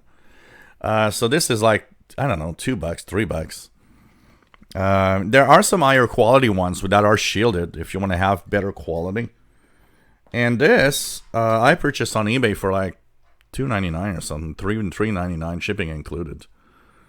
And it gives you the SMA connectors at the same time, so you can do other stuff if you want. And doesn't cost a lot, and you can make your own cable, which I kind of find fun. But if you don't want to have the hassle of doing that, don't have a soldering iron, then Vince has shown you two adapters that actually will give you the connection. You know, it'd be honestly fun if somebody made a SMA female to 1/8 or 3.5 millimeter, a cable, but in the best of both worlds. Jay Lyle, nice to have you on board from Southern Illinois, WA9211SWL. Nice to have you on board. COMAX Z1976, can the ISS signal be picked up with a long wire antenna, or does it have to be a more specialized equipment that is more directional?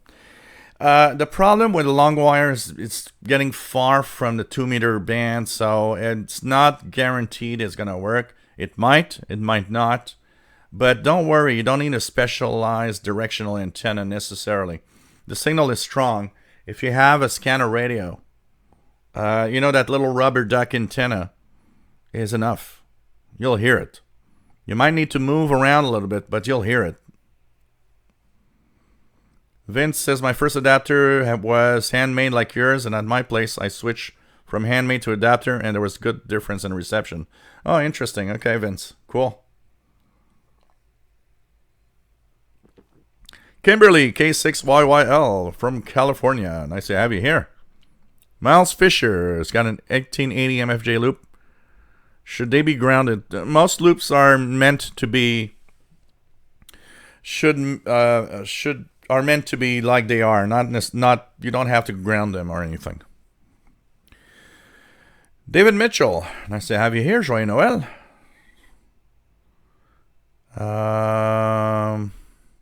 Hunter Carver, do you think two hands leaving will affect the community? You know what? I don't know. I'd be curious to know. So he had around 5,000 subscribers on his channel, which for a shortwave channel is a lot of people actually. And I don't know how many of those 5,000 are on my channel, because I'm getting close to 20,000 subscribers here.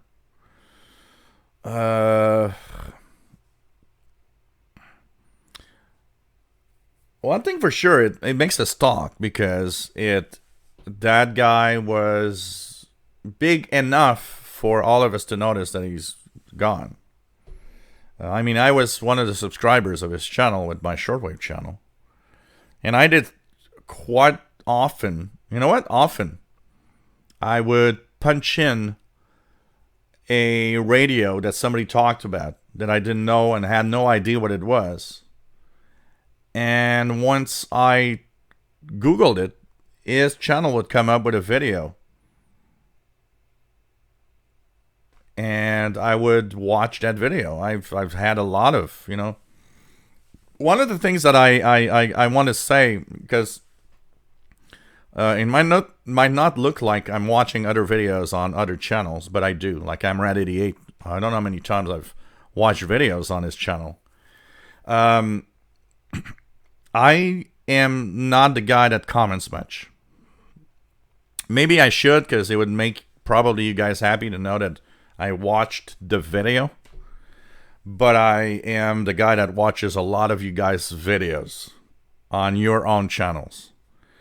And I am subscribed to pretty much every radio channel of you guys from my channel here. And like I say, if you have a YouTube channel, want to have somebody talk about it to kind of, you know, give a little boost and improve, I'll be happy as long as the majority of videos are radio related and as long as there's no controversial videos in it. But, you know, but I'm not the kind of guy that comments much. I'm the kind of guy that just watches. I never was a commenter on pretty much any videos on pretty much any channel, even the tech channels that I watch. I never comment. I will give likes now. I will actually give a like, you know, but I will not comment in general. Radioactive one does not have a ham shack unless one has a soldering station. Yeah, kind of. Pagemaster, gotta love homebrew. I like that. I kind of, you know, even worse, you know, I'd be the guy that, you know, like I got a second MLA 30 in the box. I'd be the guy to just chop off the MLA and directly put a 3.5 millimeter adapter on it, and that would be only for use with portable receivers. I probably would be the kind of guy to do that. And you know what? I can bet you, when the beautiful weather comes and I have that other MLA 30 to work with for the expeditions, I probably will have been doing that. Purchase a 3.5 millimeter plug, chop off the SMA 30 connector, and just put the 3.5 millimeter connector directly on it, and that's it. Honestly.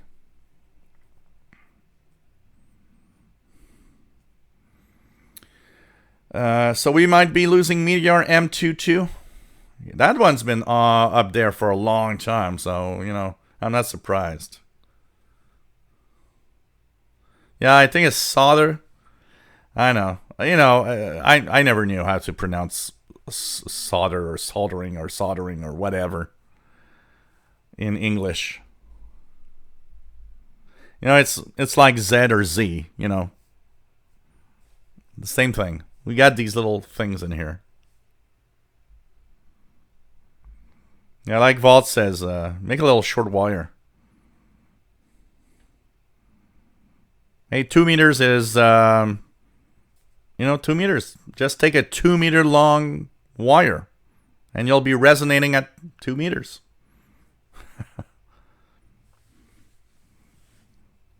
Bullfrog KD2CXU, nice to have you here, my friend, from Thousand Islands region of New York. And pretty cool. Enjoying the lack of QRM compared to Albany. Nice. D-Raf, nice to have you here, my friend.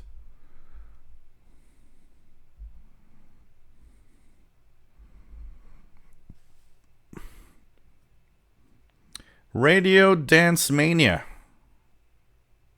Good evening. Nice to have you on board from the Netherlands.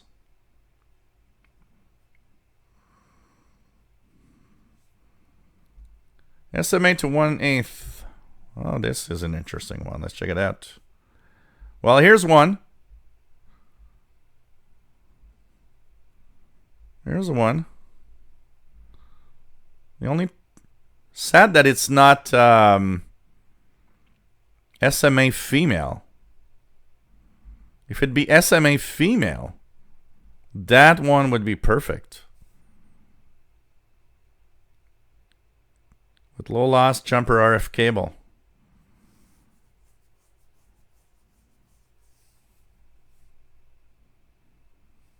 That is nice. Because you still need that. You'll still need to add that. Adapter from female to male SMA.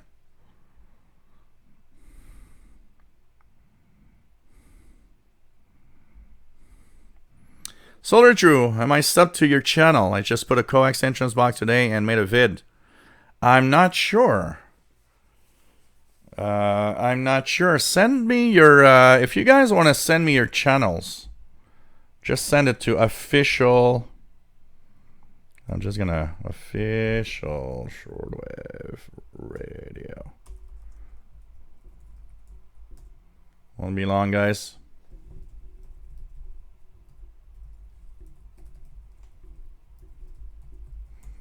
So I just posted the email here. If you have a radio-related channel, just send it to that email.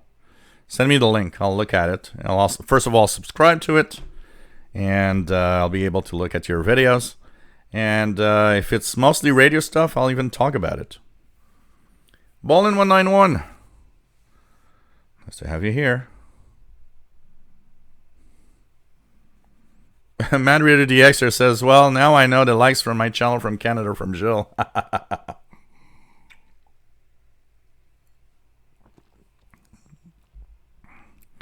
Yeah, I've seen a lot of your videos, Mad Radio DXer. David in Barcelona. Nice to have you here. Replaces MLA30's permanently attached RG174 with a BNC socket. Testing it now with around 18 meters of AirCell 5 coax. And do you see any difference? Nick Mayakovsky, nice to have you on board, my friend. Eric Charles says, I noticed a couple of pre-made SMA to 3.5 millimeter phone cables on eBay. Huh. Kimberly, well, yeah, 170. I saw 172 at some point. Zenit 13, I will do compare videos between the RTL SDR V3 and RSP1A, and that's another thing I wanted to talk about, and we're going to talk about it now. I have been testing the RTL SDR V3 in the past few days. A lot of people saying, oh, it's great. I'm sorry, but it's far from being great. It's okay. And when you compare it to an RSP1A, it's actually crappy in the HF spectrum. Jeff Barrett, nice to have you here. KC1ANR, Boston, nice to have you on board. Zach Ariantel, nice to have you here. Christmas was great. Had a really, really fun Christmas party. We even had some guests that I never thought would come that were here. It was an amazing party, I could tell you that.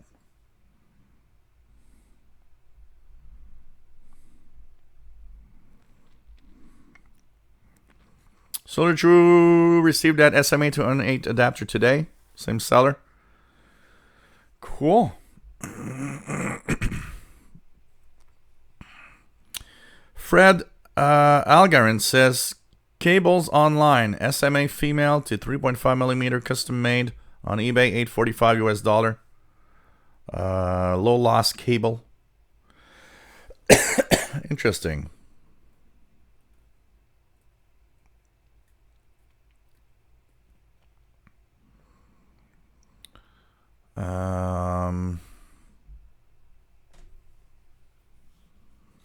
Bowler 191, if you want to have an SDR and you got the money, go and get yourself an SDR Play RSP1A.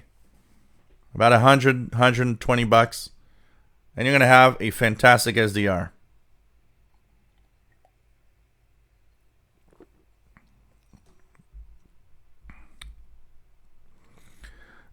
What is kind of interesting, Vaults talks about the antenna connection and everything. I I'm gonna do some experiments with my second MLA30 because I'm very curious, and I will be doing videos talking about my own results. And I've been getting very mixed results on people that actually change the original cable that comes with the MLA30, and have been changing it for putting a connector with BNC or whatever. You know what? I've seen mixed results. I've seen people say, "Well, I don't see a difference." I've seen people say, "I see a big difference." I'm very curious. I'm very curious. I mean, what you get out of there is what is pushed by the amplifier of the antenna. And of course, if there's a lot of noise around you, I totally understand that maybe you could have some induced noise with it. But it's I don't know. It's kind of interesting.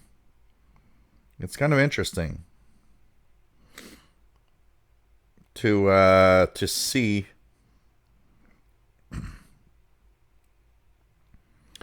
a difference, that much of a difference. Do you see one? Have you seen one, David? Just out of curiosity. Kind of interesting. So,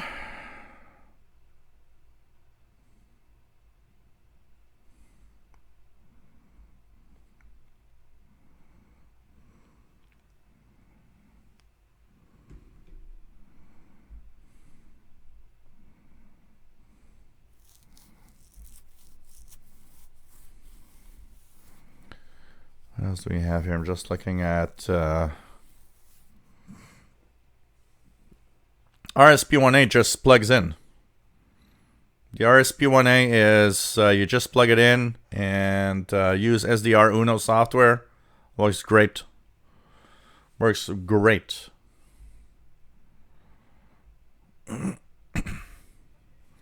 Dave Todd says at HF frequencies, MLA coax is fine, maybe for noise reduction. Where I would see maybe some difference maybe in the higher frequency ranges, but even then, it's kind of interesting.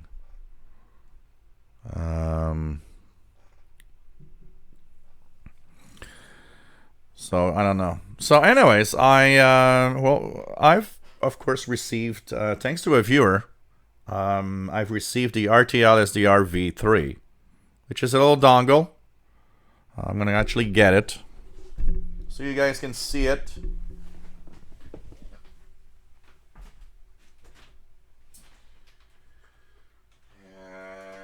here we go.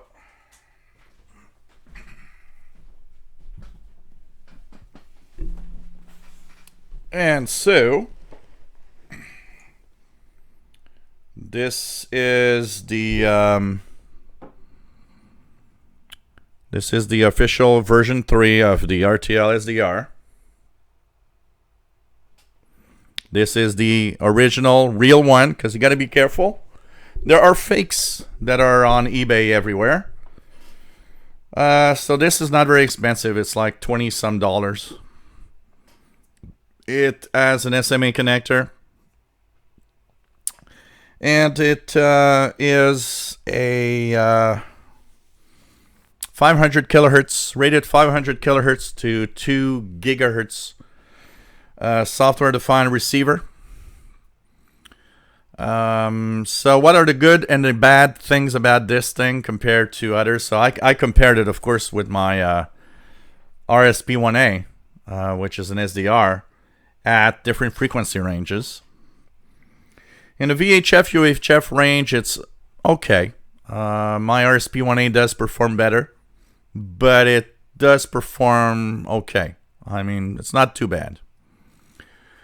In the HF, that's where it gets really screwed up. When you start going down and you go to the HF spectrum, it doesn't perform very well. It doesn't get that much compared to an RSP1A. A lot of the signals are there, but the signal strength and the signal to noise ratio isn't the same. Signals are mostly weaker on the HF spectrum than the RSP1A.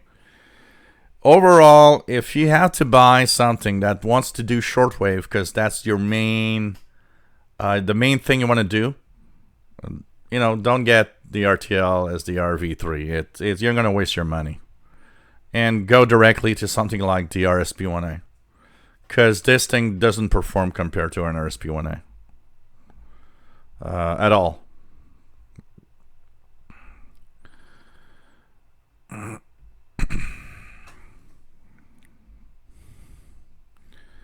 What else do we have?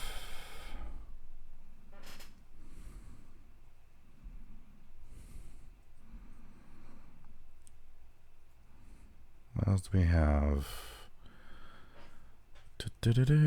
No, there's no ZADIG or anything to do with that. The RSP1A plugs directly Bolin 191, and that's it. Solar Drew, who made the loop antenna out of brake line? I can't find it on your Facebook. That looked badass. Who made the loop antenna out of brake line? I don't know. PLF radio, what's the antenna input of the RSP1A? It's SMA.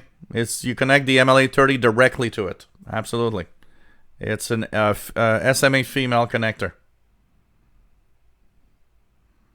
SMA female connector. I actually have it. I don't know if I can bring it up. So I actually have it right here. I don't know if you guys can see the SMA connector going in there directly. This is the RSP1A, by the way. And you don't no adapters, no nothing. It goes directly. James de Calais, bonjour et bienvenue de la France. Nice to have you on board, my friend.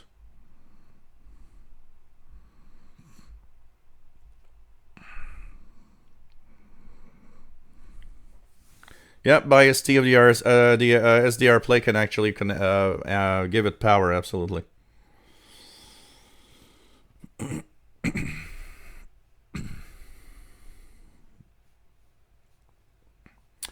Vince Perrault, from my experience at Videotron, cable TV company, amplifiers should always be at source next to the antenna. If it's inside, it will also amplify the noise that gets in between antenna and TV or radio. Yeah, absolutely. The Hidden Rabbit, long time no see. Nice to have you here. Nice to have you here. Yep, direct sampling, absolutely, Bobby Burgess. And you have to do direct sampling anyways for the HF portion.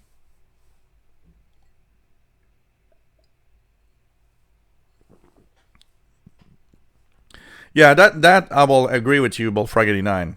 If you are just wanting to have fun, I mean, it's not expensive for having fun with some form of software-defined receiver. So you're not paying a lot of money, and you're having fun with that for sure.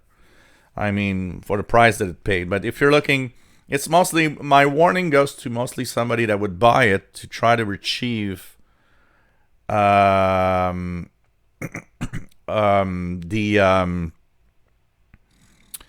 try to achieve a good shortwave reception. And then I would say you're probably gonna be a little sad to see that performance isn't that great, you know.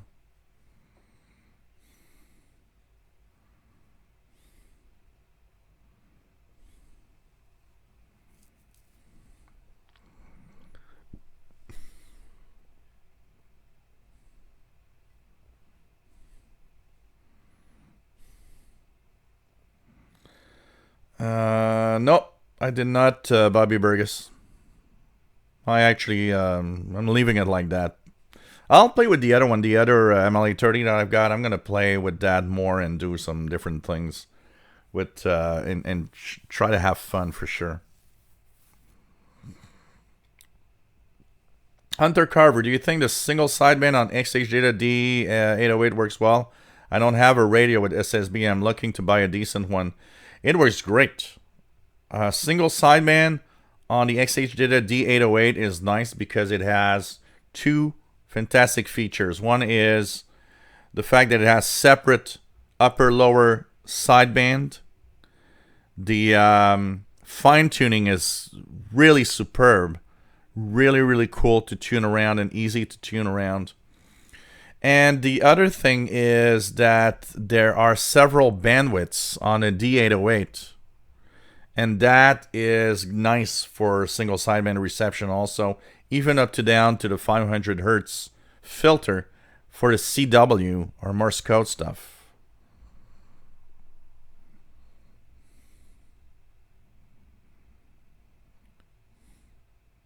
Oh yeah, the RSP1A and any SDR Play devices, by the way, is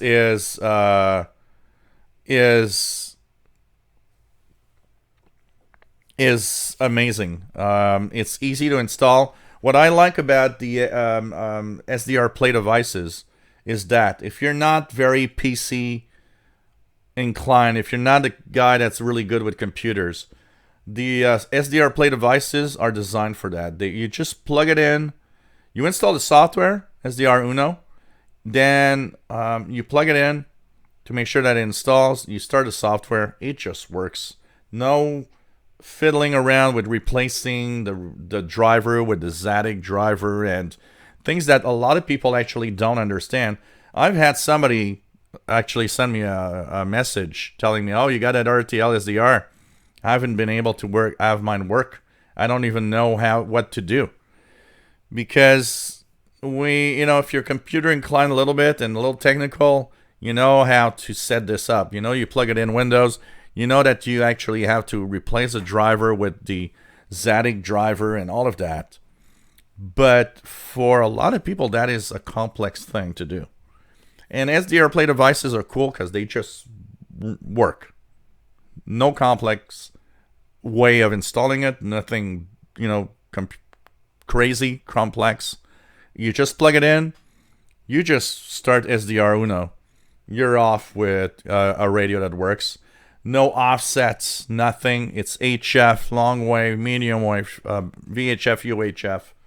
Nothing to fiddle with. You just have to learn to use the software a little bit and tune around. And for that, I think entry level SDR to somebody that isn't sure what he's doing, SDR Play devices are great for that.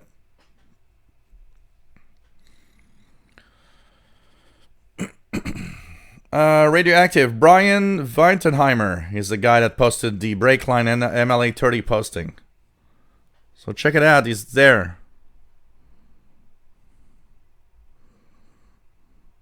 Take care, Sheldon Harvey. It was nice to have you on board.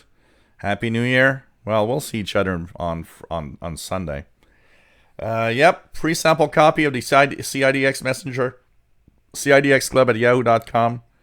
And, of course, International Radar Report on CKUT, Sunday at 15:30 UT at ckut.ca. Absolutely.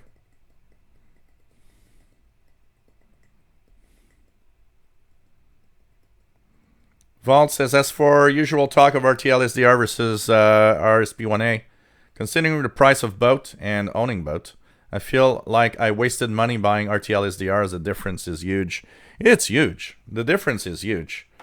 I got a couple of people on the Facebook group said, well, for the price, RTL SDR is the way to go. No, it's not. It's. I'm sorry. You're not getting good performance on HF on this thing at all, and you need to move on. I remember when you got your RSP1A, because I was talking highly about it, and you said, wow, I am actually amazed at the RSP1A SDR, and I am too. If anybody has to buy one, it's not that expensive actually, and that thing works great. The filters in there, everything is just great. Once again, if you want to just dabble and play around with an SDR, yeah,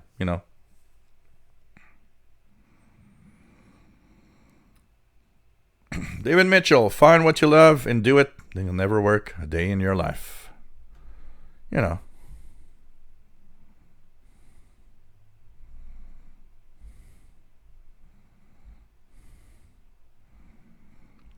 Brawl Frog 89 says, I look at it just like any other converter. You get what you pay for. RTL SDR, $20.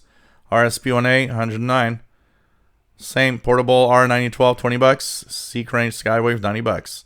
Absolutely. There is a, the price to pay. The price to pay. You know? Dr. Sisup, nice to have you here. Yeah. Well, if you're using your PC with Windows 7 and have no need to really use the internet or anything else, you can keep your PC with Windows 7 just running, your SDR, for example, and stuff like that.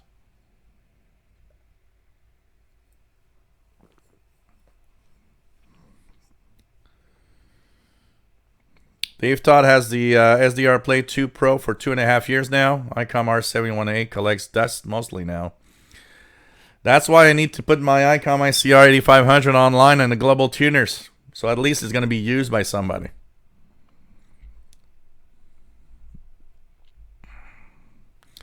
Yep, there's a nice manual for SDR that will help you, that's for sure.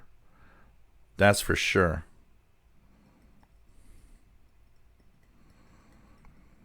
PLF radio, I use the same antenna I used on my ICOM, which is a mobile vertical wideband, 30 megahertz to 1.3 gigahertz of mobile vertical.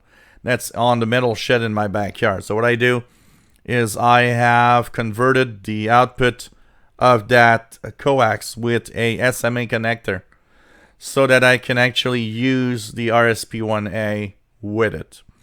But honestly, what I've done, PLF radio, and that's pretty much the way I'm using it now. Because using an SDR, so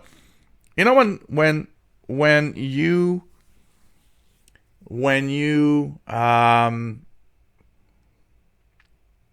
tune around different types of signals, there are times when most of the time using a SDR is great.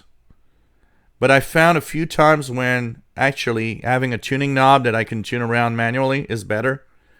And that came in the form of tuning around and chasing amateur radio satellites on the 2-meter band or 70 centimeter band with upper sideband amateur stations. I found it more interesting to use the knob on my ICOM to follow the signals, especially sometimes with the Doppler shift and everything. And the changes that are really fast, than to click in the display of the SDR. So for that type of use, I found that my ICOM is actually better. So what I've mostly done, PLF radio now, is I have decided that my RSP1A is my dedicated shortwave, longwave, medium wave device. And my ICOM is actually now a dedicated VHF, UHF receiver. So they each have their own use and their own way of being used, which I find more interesting.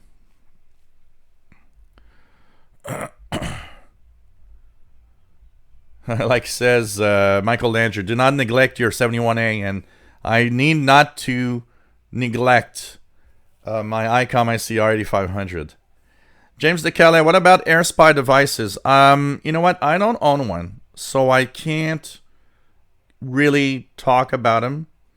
But I've seen a lot of people that have the AirSpy HF Plus that seem to be very happy. Who has an AirSpy in the chat room? I'm sure some people have an AirSpy. What do you think about its performance on shortwave, medium wave, and so on?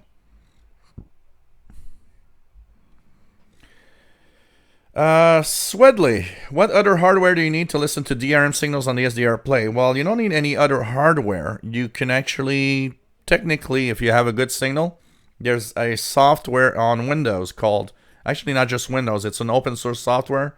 I think it's available for Windows, Linux, and Mac. It's called Dream.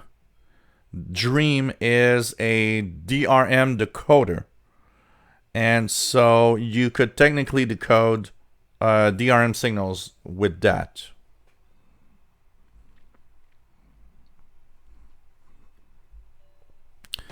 William Conlon, well, the RSP1A is, there's a manual that comes with SDR Uno software that you can use, and it's very extensive, very good manual. And it's not that hard to use. It's sitting down and taking the time.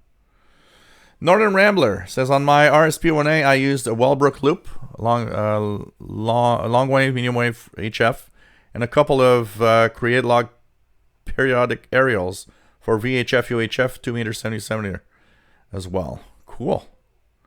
Johnny DXer, nice to have you on board. Yeah, Santa was good this year. Santa was, yeah, here in Canada it comes a little higher. It's here in Canada, unfortunately, because of the problem with the RSP1A in Canada is because of the weak dollar. So if you buy it from HRO, from Am Radio Outlet in the US, it's 109 right now. With exchange, it comes to about 130, and then you got the taxes and the shipping, and unfortunately, for that reason here in Canada it does get kind of a little high, but it's totally worth it.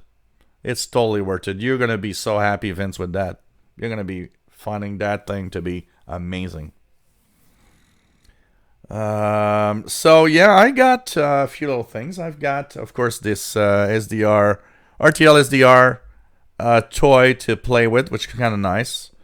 I got this illuminated world globe that I find really cool, that I sometimes bring down because when I'm listening to stuff, I want to kind of, check out where they come from. And there was a really big sale, so I got myself a brand new weather station right here that you guys might see. So this is nice with wind speed and all the outdoor, indoor temperature and stuff. It's really, really cool. It has atomic clock sync, and it hasn't been able to sync because of too much noise in my shack, but it is a nice little device. So this thing was like $150 or something here, and it was on sale last week for like $69. So I thought, wow, it's really, really dropped in price. I got to get it. And, my old one was starting to get kind of weird and funky. It didn't work all the time. Most of the time, I couldn't see the outdoor temperature. So that's my gift to myself. That's a gift somebody gave me. And RTL is the little thing that one of the viewers gave me as a gift. So, it's kind of, and, all sorts of little things, chocolates and stuff like that.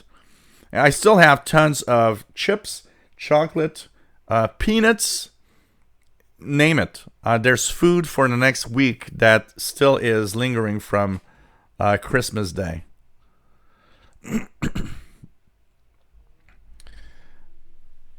So Glenn Zeckman says almost in most RTL SDR only cover 25 to 30 to 1300. That's true. That's why the RTL SDR V3 is important to purchase this one if you want one SDR, because this one starts at 500 kilohertz. Most RTL SDRs do not cover below 25. For sure. Yeah, Dr. Sisop, unfortunately. Wavelight 2006 had no success with SDR, so I decided to buy Yaesu FT450D. Cool. And not everybody loves SDR. We've got to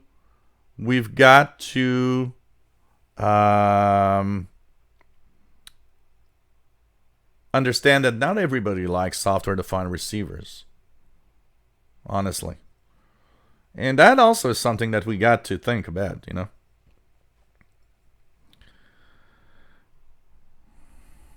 Matter to the Xer, I've got an AirSpy, but it does not work on shortwave. It needs an up converter. Okay. Because I think it's the one HF Plus is the one that works with shortwave.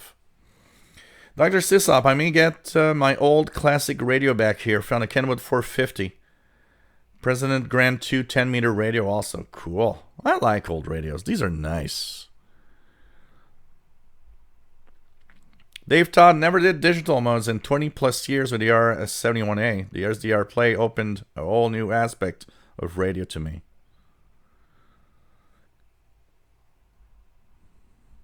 Hey, Katie. That rings a bell.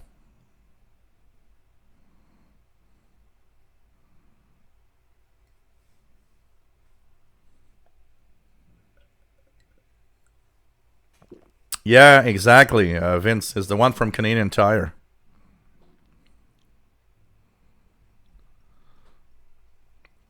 No, no, that's for sure, Volts. That I agree. That I had a few people talk about the RTL as the RV3 in a very positive way. So when a subscriber decided to send me this, because he wanted my opinion, he said, I'm going to send you one because he owned one. And his first reaction was maybe he didn't know it worked really well. And he said, you know what? I want to send you one because I like the way that you talk about the radios and the stuff you have. You're very honest, and, when it's crap, and you just say it. And I'm going to send you one because I want your opinion of it. Somebody talking about how people sometimes react. Somebody in the Facebook group was sad and frowning and saying, "You didn't have one of those already? You have so many radios." Well, yeah, because I didn't have the need for one. I had the RSP1A that works great, so I'm not going to start buying 30 different RTL SDR devices. Because I've had a few. I've got the really cheap ones that are like $10 that are 25 megahertz and up. I had a Soft 66. I still have it. It's somewhere here. I don't know where, but I still got a Soft 66. Honestly, a Soft 66, which is an RTL SDR with up converter, pretty much same performance as this. Technically, they are pretty much the same performance. And when you get an SDR Play RSP1A, that's where you realize these things they're kind of crappy, actually. On VHF, UHF, I was surprised it improved somewhat. But still, if you want to have one and you're a little strapped down in cash, keep your money and get yourself the RSP1A. And you know what? You'll have only one radio, but you'll have an amazing SDR. The model is the... The model is the... I'm looking at model number. Look at Canadian Tire. I don't know if it's still on sale, but it is the one that... they said on Canadian Tires, they said it was 174 or something, which I doubt because they always kind of they kind of always boost the prices, and it's kind of down to $69.99, and that's why I purchased it, because now at that price it was nice.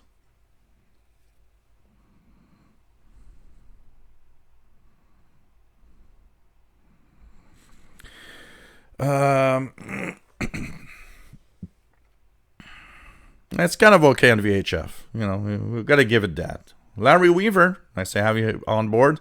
I have both the Air Spy HF Plus Dual, HF Plus Discovery, used for low and HF, and am impressed. Cool. Yes, RTL SDR V3 is a female SMA connector. Absolutely.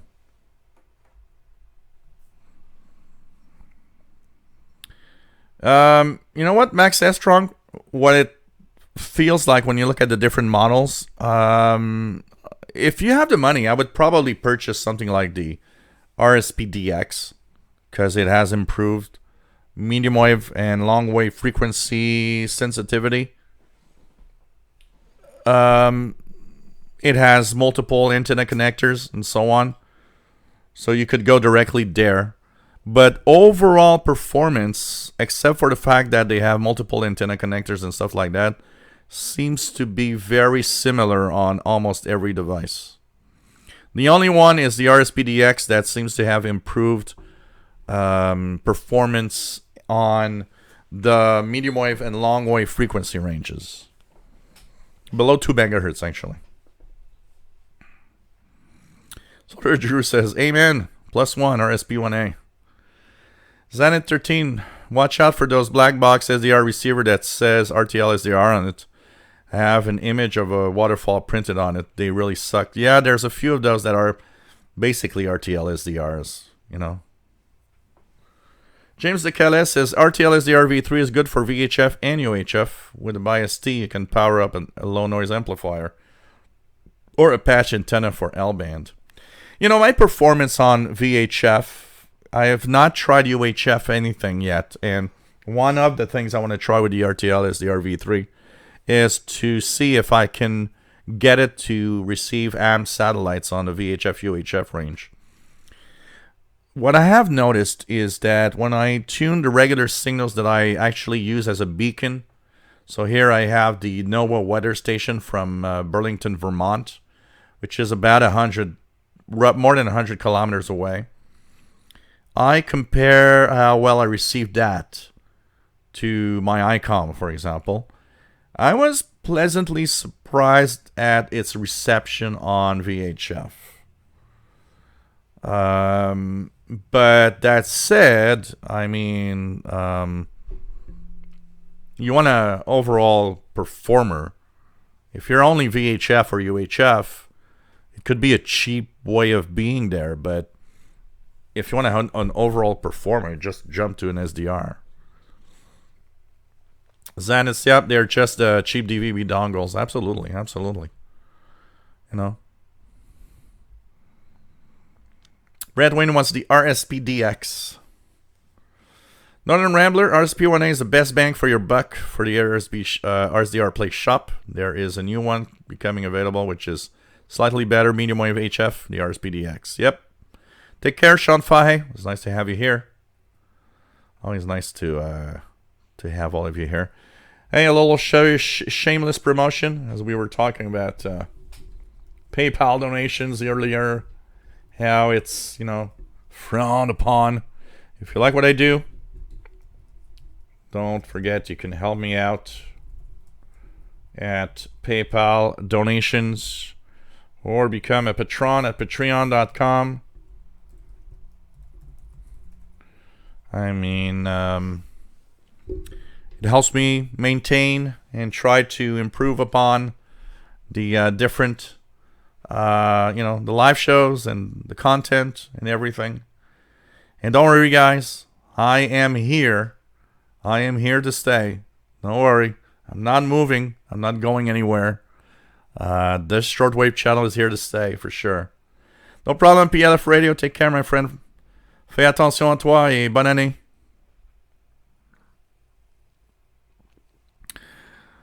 You know, so,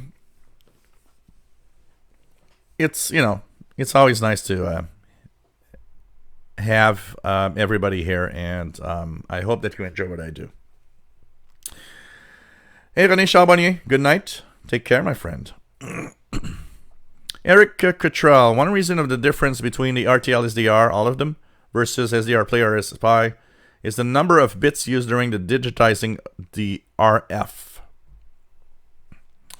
Generally, the greater the number of bits used in digitizing the RF, the better the dynamic range.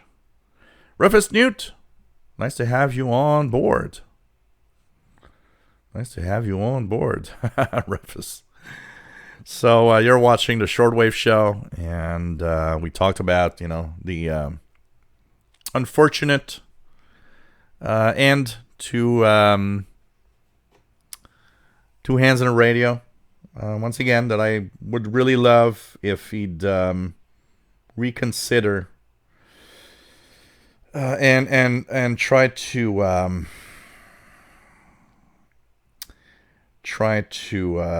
maybe, at least post back his videos and maybe take a deep breath. Take a deep breath and think again about what he's, it's sometimes we make decisions, we take decisions based on a bad day, you don't feel right that day, and the decision isn't necessarily the best one. So, anyways, like I said earlier, let's just all wish him the best in the world, and that he takes care of himself and be happy. Shelley, nice to have you on board from foggy, warm Pennsylvania. Halloween weather for Christmas. It's getting warmer now. It's +2. We're just above zero. We had our all day today, last night and all day today. We had some freezing rain. And if you guys want to laugh your head off, I have the funniest story about Paul the cat. So Paul the cat this afternoon decides that he wants to go outside in between a break where it was not raining. And of course, the balcony in the back is full of ice. Paul does not have his claws in the front paw, only in the back. So he puts his paw on the balcony and puts the other one, and they just slip apart. And he's like looking at me like, what is this weird thing happening? It doesn't do that usually. And he finally goes on the balcony, goes up to the edge where there's the stairs, the steps to go downstairs. And he starts going down, but he realizes maybe it's not a good idea. So after he goes down on the first step, he moves back up. But when he moves back up, he has a hard time getting back on the balcony. And he does that like 2 or 3 times. And he's looking at me like, something's wrong. I don't, it's not like that usually. It was the funniest thing to watch. Really the funniest thing to watch. On HF, you mean William Conlon? Well, I've heard a few times the Canadian Forces MarsNet, the CFARS. But I haven't heard in a long time. Max S. Strong says there was just something so enjoyable watching two hands unbox those cheap little radios. I like the way they did it. You know, the idea of two hands and a radio. I think that's it was kind of a cool idea, you know. Mario the Xer says, I was thinking the other day about how few of us the Xers are about on YouTube because it is a niche hobby. This is why we should not be harsh and instead be supportive. Yeah, I would, you know, I guess, but you know what? I see a lot of the bashing. First of all, you know, I think one of the things that people don't understand, and you gotta, I look at that when I actually get a bad comment. I usually get a few for live shows. You look at the username, and often it's a username that has no pictures, no profiles, no videos. And you're like, yeah, you're on my channel saying what you do is crap, but you don't have one video in the world on your channel. So what the hell are you talking about? And what the hell do you know about making videos if you have none? You know? At least if you have a channel with tons of videos, you know? Zach, nice to have you here from Nebraska. Pretty cool to have you on board. We need a Timmy's here in Midwest. Oh, man. But, you know, it's... The problem is, most of the trolling and most of the bad comments actually are... They actually only come from the fact that they come from people that actually have nothing to do. They created an account just to troll you. Or just to tell you that whatever you're doing is bad. And let's not forget one thing. There are people that don't accept criticism. So I get criticized regularly every week on different videos of different things that I do. And I take note of a lot of the criticism. And... but some people don't like when somebody says, well, you know, when you do that, you should be doing it that way because that way is, yeah, okay. And of course, there's the criticism that you look at and you're like, yeah, I get it, you know. And there's the criticism that sometimes is, well, you know, it's beside the point. That's not, you know.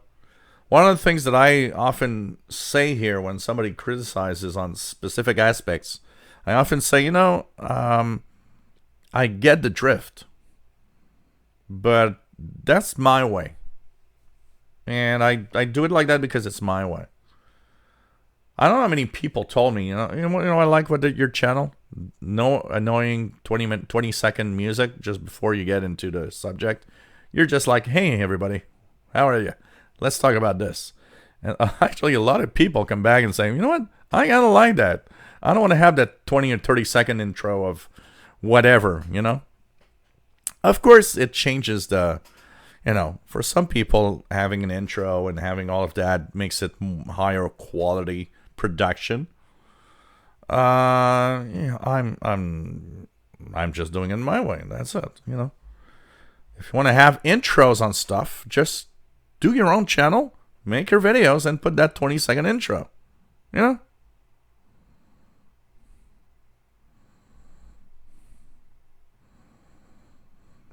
Paul is not cold. I can tell you that. Paul is cold. I actually read a lot on William on cats in the winter, because when he goes outside, I want to make sure nothing bad could happen. One of the things that I read is that when it's actually warmer than minus 10 degrees Celsius, cats usually aren't really. It's not much of a problem. They could stay out all day and be okay. But when it gets below minus 10 Celsius, that's where you're going to start to watch, because their ears or their tail, their paws could actually freeze. But you know what? When it's colder than minus 10, he usually doesn't go out anyway. So, at like this temperature, 0 degrees, he's not, he doesn't have any problem. Yeah, Max, that's wrong. Absolutely. Share the passion. Exactly. Andrew DXer says the thing is like you said, multiple comments from different usernames, the same person. Yeah, absolutely. Because a troll will do that, honestly. They will use different channels. Brian Penny having a blast using his new 50-year-old Remco Crystal radio. Can still pull in WGN 720. Chicago, 1,000 miles away. Wow, that is fun. I saw the picture. It was really nice, Brian. Really nice.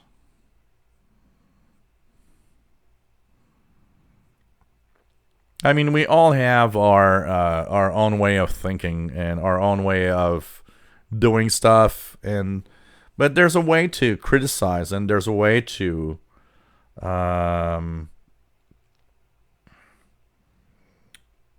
just say something that is more like you'll be happy to help out, than rather criticizing for some reason.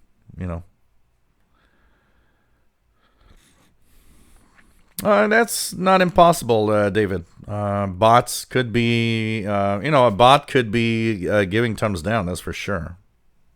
Joey D, nice to have you on board. Says he's going to miss two hands, making cheap $20 radio look like a superstar. He probably should have archived those vids, though. I hope he kept them. You know what's the problem with these videos? Is that when I started doing YouTube, I wanted to save the videos on a hard drive. But these HD videos, they take a huge amount of space.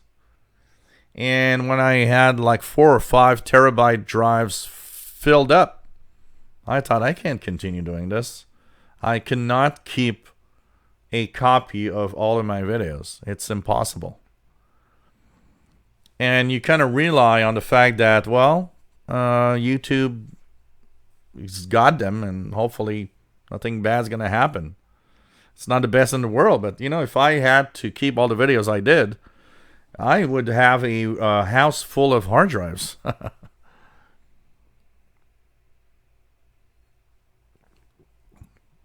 Pretty crazy when you think about it.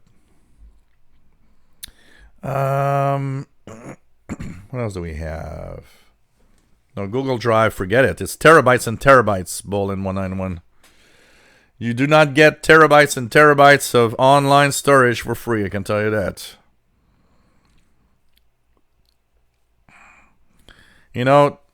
I had terabyte drives. Think about it. I even had 3 terabyte drives. And these fill up real fast with videos that are HD quality. So I can tell you that you can't keep all the videos you do. Brent, well, what YouTube does is have what's called redundancy. So if one part fails, there is still, the videos are still in another part because they would be sued. You know, imagine a content creator that makes a huge amount of money, and tomorrow morning the videos are offline because something crashed. YouTube could easily be sued for that. So they are careful. They have redundancy everywhere so that if one part fails, there's a copy somewhere else. But still, you know, it's crazy. Yeah, but, you know, there's unlimited Google Drive, but I don't know.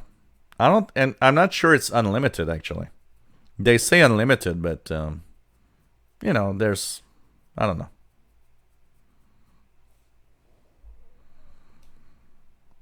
At some point, you know, you're like, you got to upload. You upload to YouTube. You're going to upload everywhere. It's a hassle to do. You know, I'm in here for 7 years, and I never lost any videos, so let's cross our fingers. Going to be a big blackout, YouTube blackout tomorrow now that I talked about it. John Smith, nice to have you on board from Nashville, WA7IIC. Will really miss Two Hands. Bought a few of the radios he reviewed and gave them to friends. Noticed a shift back to his ham radio QRP fund. Maybe run into him on the air. Yeah, why not? You know, I don't know. It's funny because when he posted one of his comments that said, well, people come up to me and ask me what's the best radio. Well, I'm not here for that. Yes, you are. I'm sorry, but on that, I don't agree. I get it that you have tested tons of cheap radios. You have your own honest opinion on which one are better than others. There may be cheap radios, but you know that some of them are better than others. You know, I talk a lot about receivers, but I got an honest opinion that if you want a portable radio, get an XH Data D808. I got if you don't need SSB and you want to have the cheapest possible, get a RadioWow R108. If you want to have an SDR, just go straight to the RSP1A from SDR Play. I have an opinion of that's what you need to get. One of the things where I don't agree also, because it's something that is very personal, and I have lived through that type of criticism.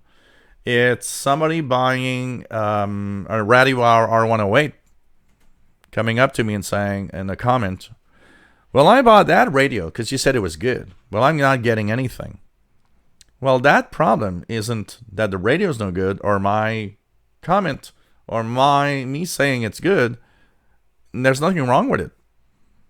But what you don't understand is, apart from you buying that thing, if where you live it's super noisy, you might not be getting anything. If where you live, for some reason, you know, there's all sorts of things that can make that radio crappy. You know, you live a kilometer away from a 50 kilowatt AM station. Well, I don't live that close, so maybe something's happening. But honestly, you know, somebody bought an RSP1A, and he sent me like a 3 kilometer long comment letter where he says, let me just say one thing here. You tell everybody to buy that thing and it's so crappy it doesn't work. Well, I don't know what you're doing, man, because that thing is darn good. The problem is once it's in your home and you set it up, I don't see how you set it up. You know, that you just stick a wire into that little hole of the SMA connector and expect that should be fantastic, and you're not saying it. You know, I'm a tech guy. I can tell you one thing. There's a lot of people that rant on, well, I did what you thought and it doesn't work. And then you look at it and you're like, that's not the way I told you to do it. Look, you do it like this. Yeah, it works. You got to be careful with some of these comments sometimes. People buying MLA 30s. Well, I bought an MLA 30. I'm not impressed. Yeah, you live out in the middle of nowhere where there's zero noise with that 300-foot wire in that field.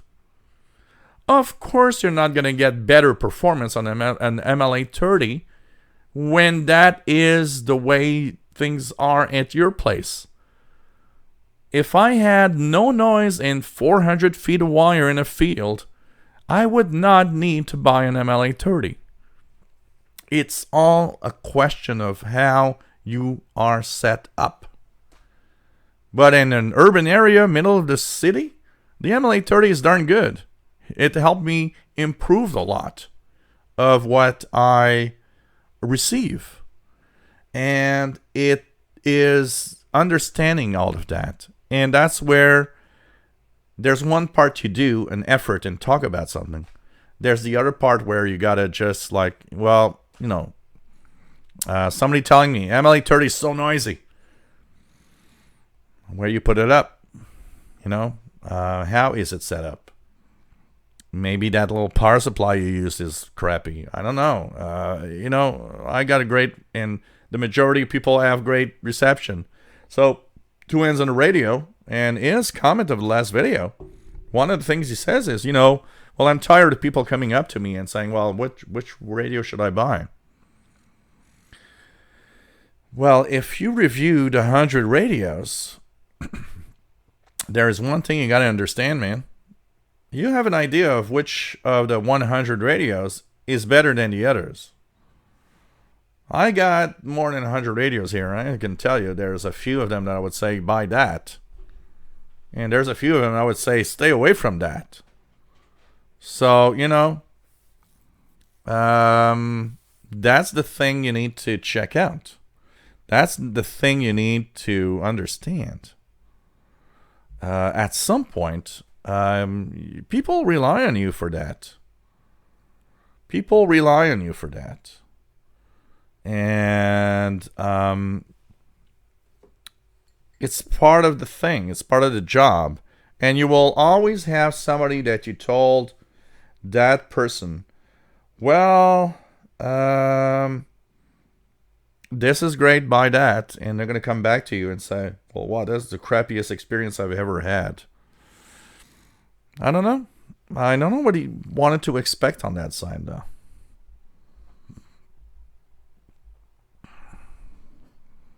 Crazy.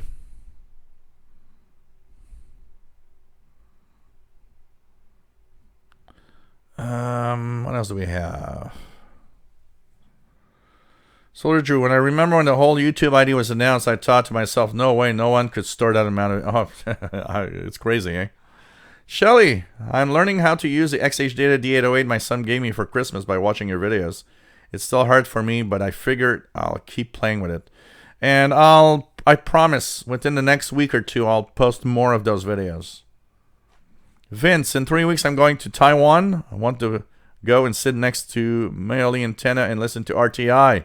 Cool. I want to have a picture of that for sure. El Lorio, nice to have you here. Oh, Google is very powerful. That's for sure. That's for sure. Max Estrong needs a glass of wine.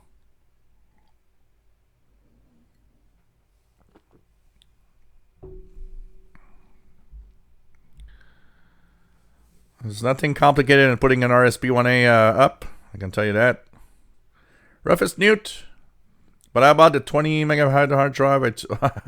Roughest Newt says, I bought the 20 megabyte hard drives I sold with my PC XDs. Were more than any person could use. Cheap, 500. My first ever hard drive that I had in my life was a 75 megabyte hard drive on a 286 PC. Running DOS. And I still remember thinking, oh man, I'll have so much space on this thing. I'm never going to use all of that. Oh, crazy. Crazy. Bagoon Shortwave DXSM68481. Nice to have you on board. Yep, RSP1A and MLA30 best for budget, absolutely. They make a great pair, actually.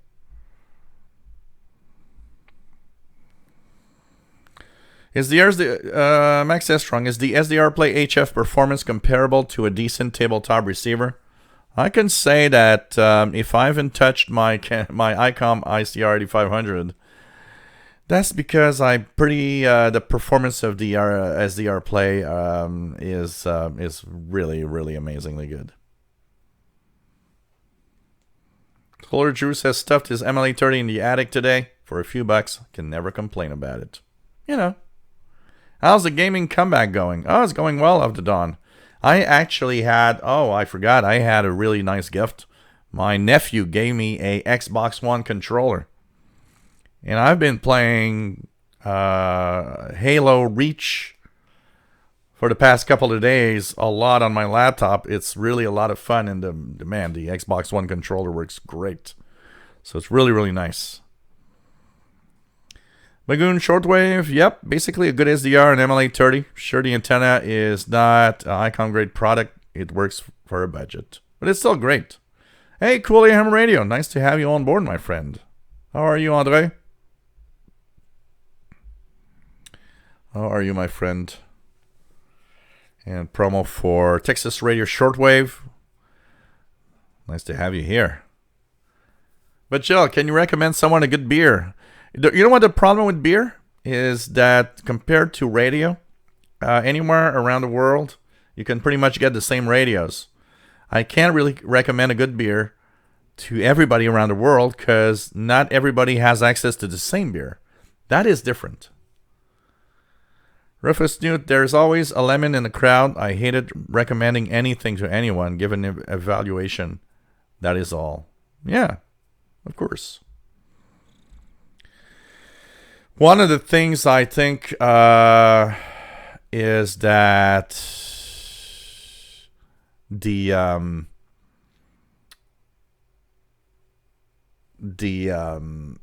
he's expecting, and that came out of the video that he posted.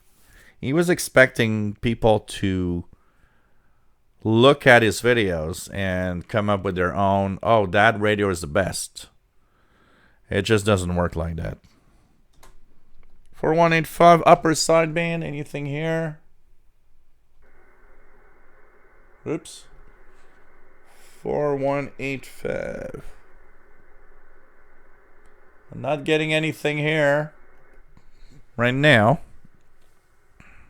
Oh, maybe a very, very weak. There's something very, very weak. I think.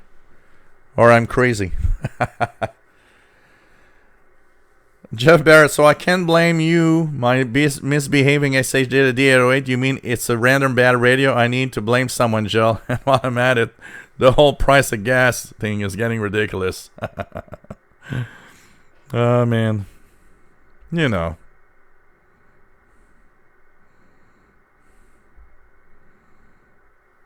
No problem, Shelly. No problem, Shelly.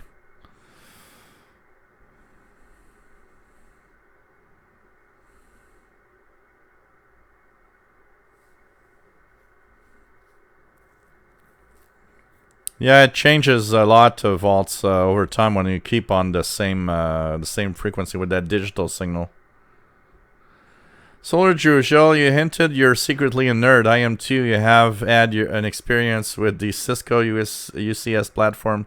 It's pretty much what I've dealt with the last 9 years.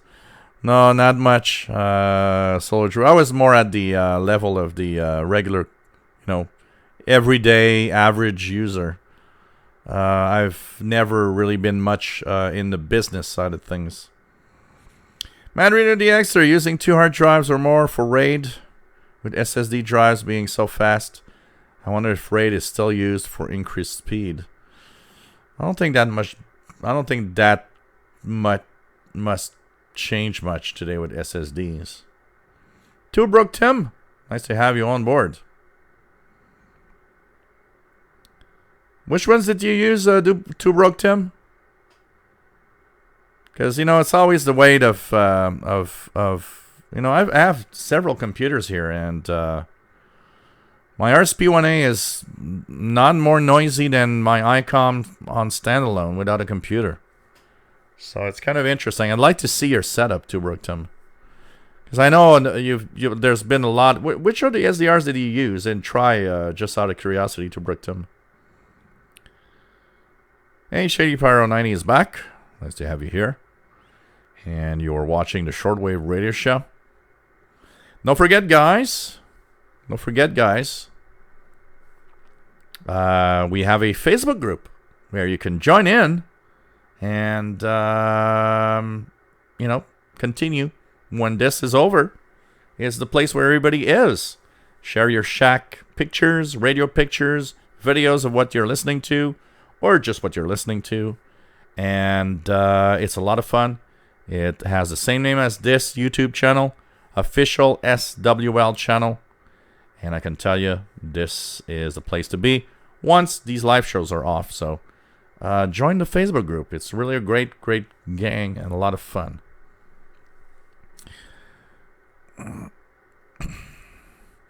Well, the Brook Tim, the R820T2, all of these SDRs are very noisy. You need to get something like an SDR play. That will be quiet compared to an RTL SDR. That's for sure.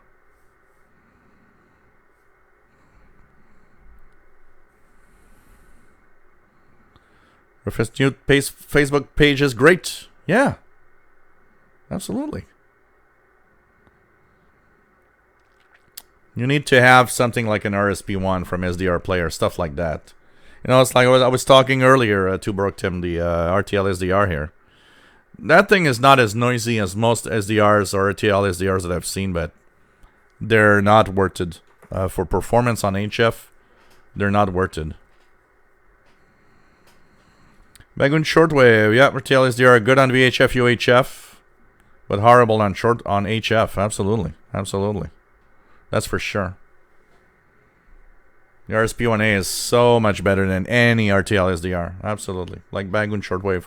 I think we all agree on that. Anybody that owned both RTL SDRs and an RSP1A understand that they're not in the same game, the same league at all. William Moser, nice to have you on board. Have I used software for the Elenco R8? No, because I don't own one.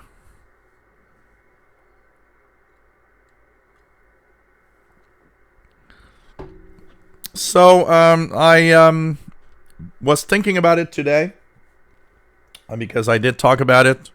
And the next couple of days, I'll be looking at global tuners and trying to hook up my ICOM, my CRD 500 to global tuners so everybody can tune it if they want.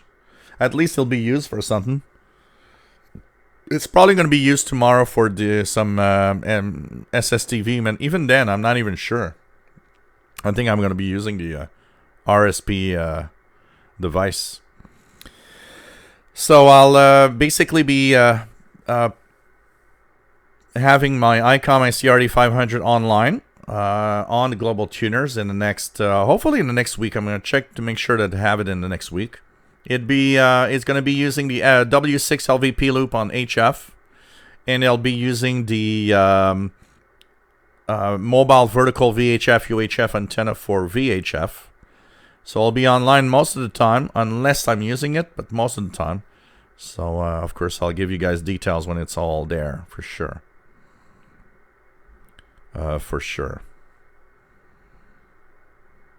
RSP1A to Brook Tim. RSP1A. This is what I'm using. Just that it's not super expensive. It's 100 in. I know HRO or M Radio Outlet has it for 109, and you will have a great device for using HF. That's for sure. Ranjit Darnal, nice to have you here from Nepal. Nice to have you on board. Pretty cool to have everybody here. So just get RSP1A from SDR Play. You'll have a great device there. So I need 13. I'm really happy with my RTL SDR V3, but I will for sure get the RSP1A. Thanks for usual. You'll see a huge difference. Especially on HF, on shortwave, that's for sure. Hey, Vianney Arsenault. Salut. Nice to have you here from eastern part of Quebec. Joseph, nice to have you here. Yeah, the exchange rates are crazy. That's for sure.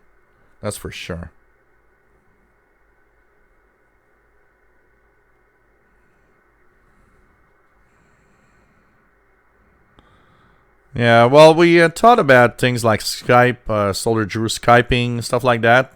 But every time I came up and thought about let's maybe do a Skype thing, not a lot of people come up to par and say, yeah, I'm going to do it.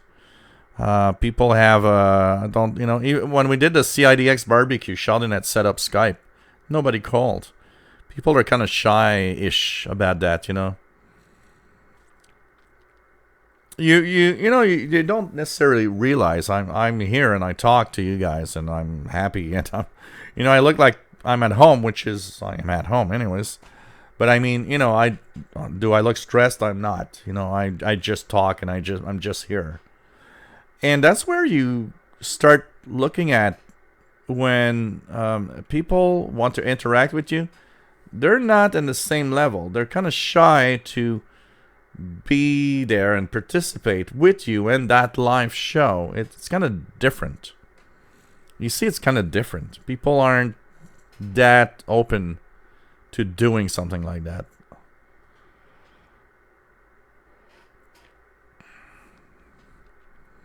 Next Wednesday, don't forget, guys. Next Wednesday, January 1st, we are not going to be live.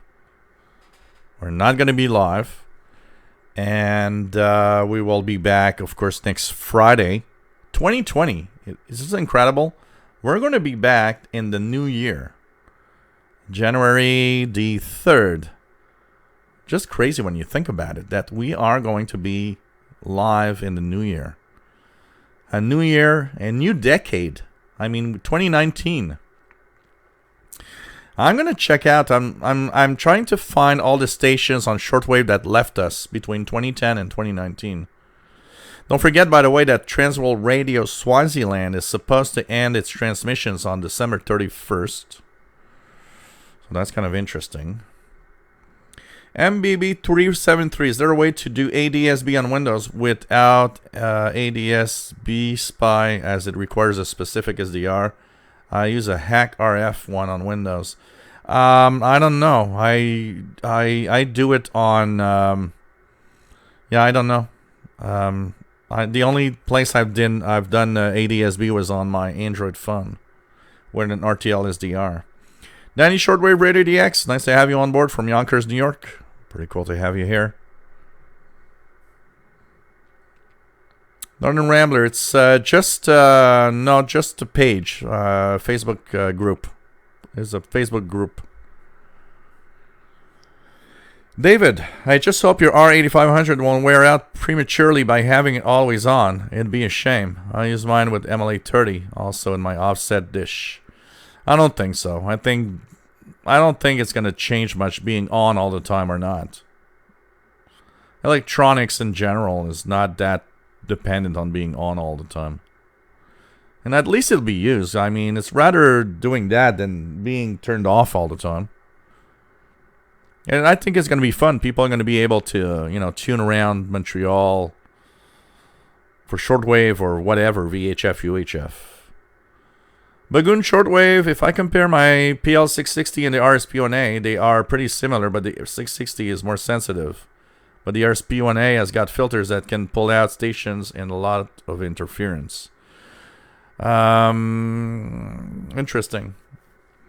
If I compare my RSP1A to any portable on the same antenna, RSP1A has an advantage. That said, and I think we got to talk about that. And it's important because, our hobby, a lot of people don't have a lot of money. Today's portables are surprisingly good. Today's portables, an XH Data D808, Texan PL660. They're pretty darn amazing radios and pretty darn sensitive, honestly. You know? Pretty darn sensitive. Magoon Shortwave. I believe Radio Sweden International stopped transmitting in late 2010. Oh, man.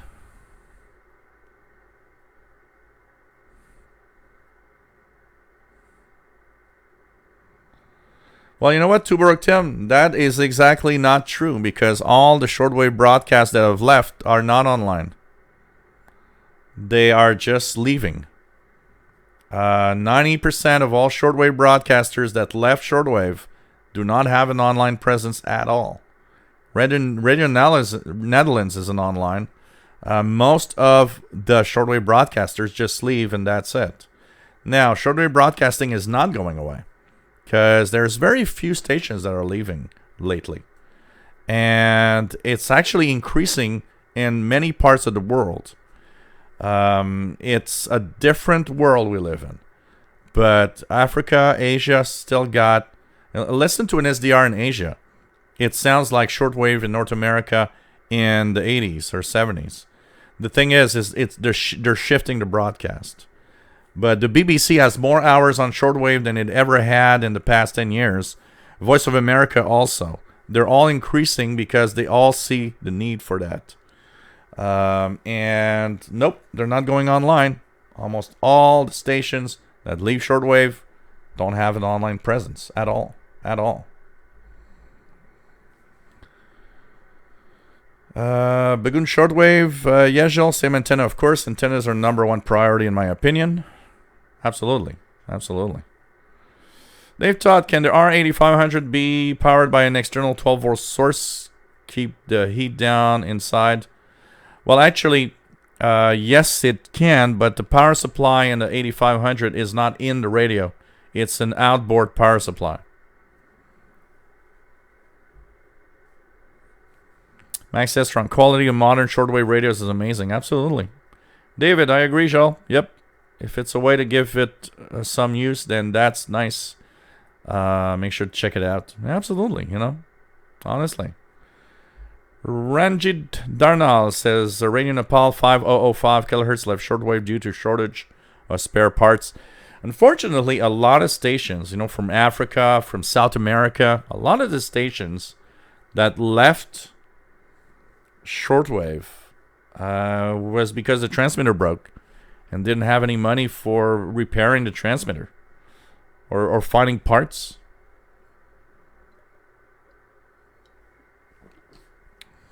So RSPDX is really an improvement on medium wave, long wave. Kind of interesting. Well, you know, Bagoon shortwave in modern countries, you know, here in North America, for example, I know apart from us really crazy geeks, I don't know of a lot of people that listen to shortwave still today in Canada and the United States. You know?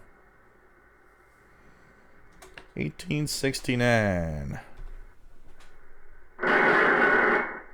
Oops. Yep. In French.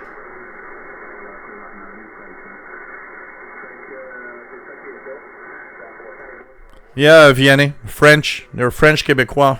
On 1869 lower sideband. I recognize the guy. These guys, Vianney, are on 3765 in the summertime. But in the wintertime, to talk, they go down to 160 meters. I recognize the voice of that guy. This is a guy I hear all the time.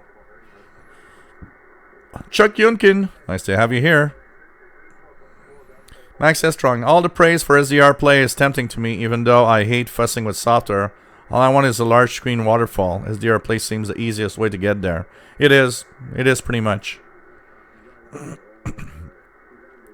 Danny Shortwave says, especially on BNC port using HDR feature on SDR Uno.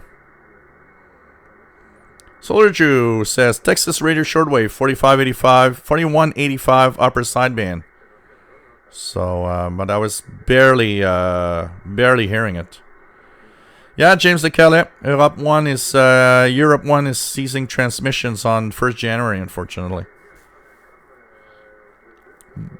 Joey D, breaking, Don Amos died. Crazy.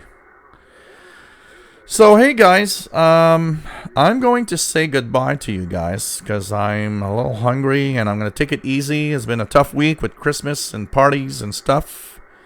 I want to wish everybody a happy new year because next time we see each other, it's going to be the new year. Don't forget, if you liked and if you like what I do, PayPal donations are welcome.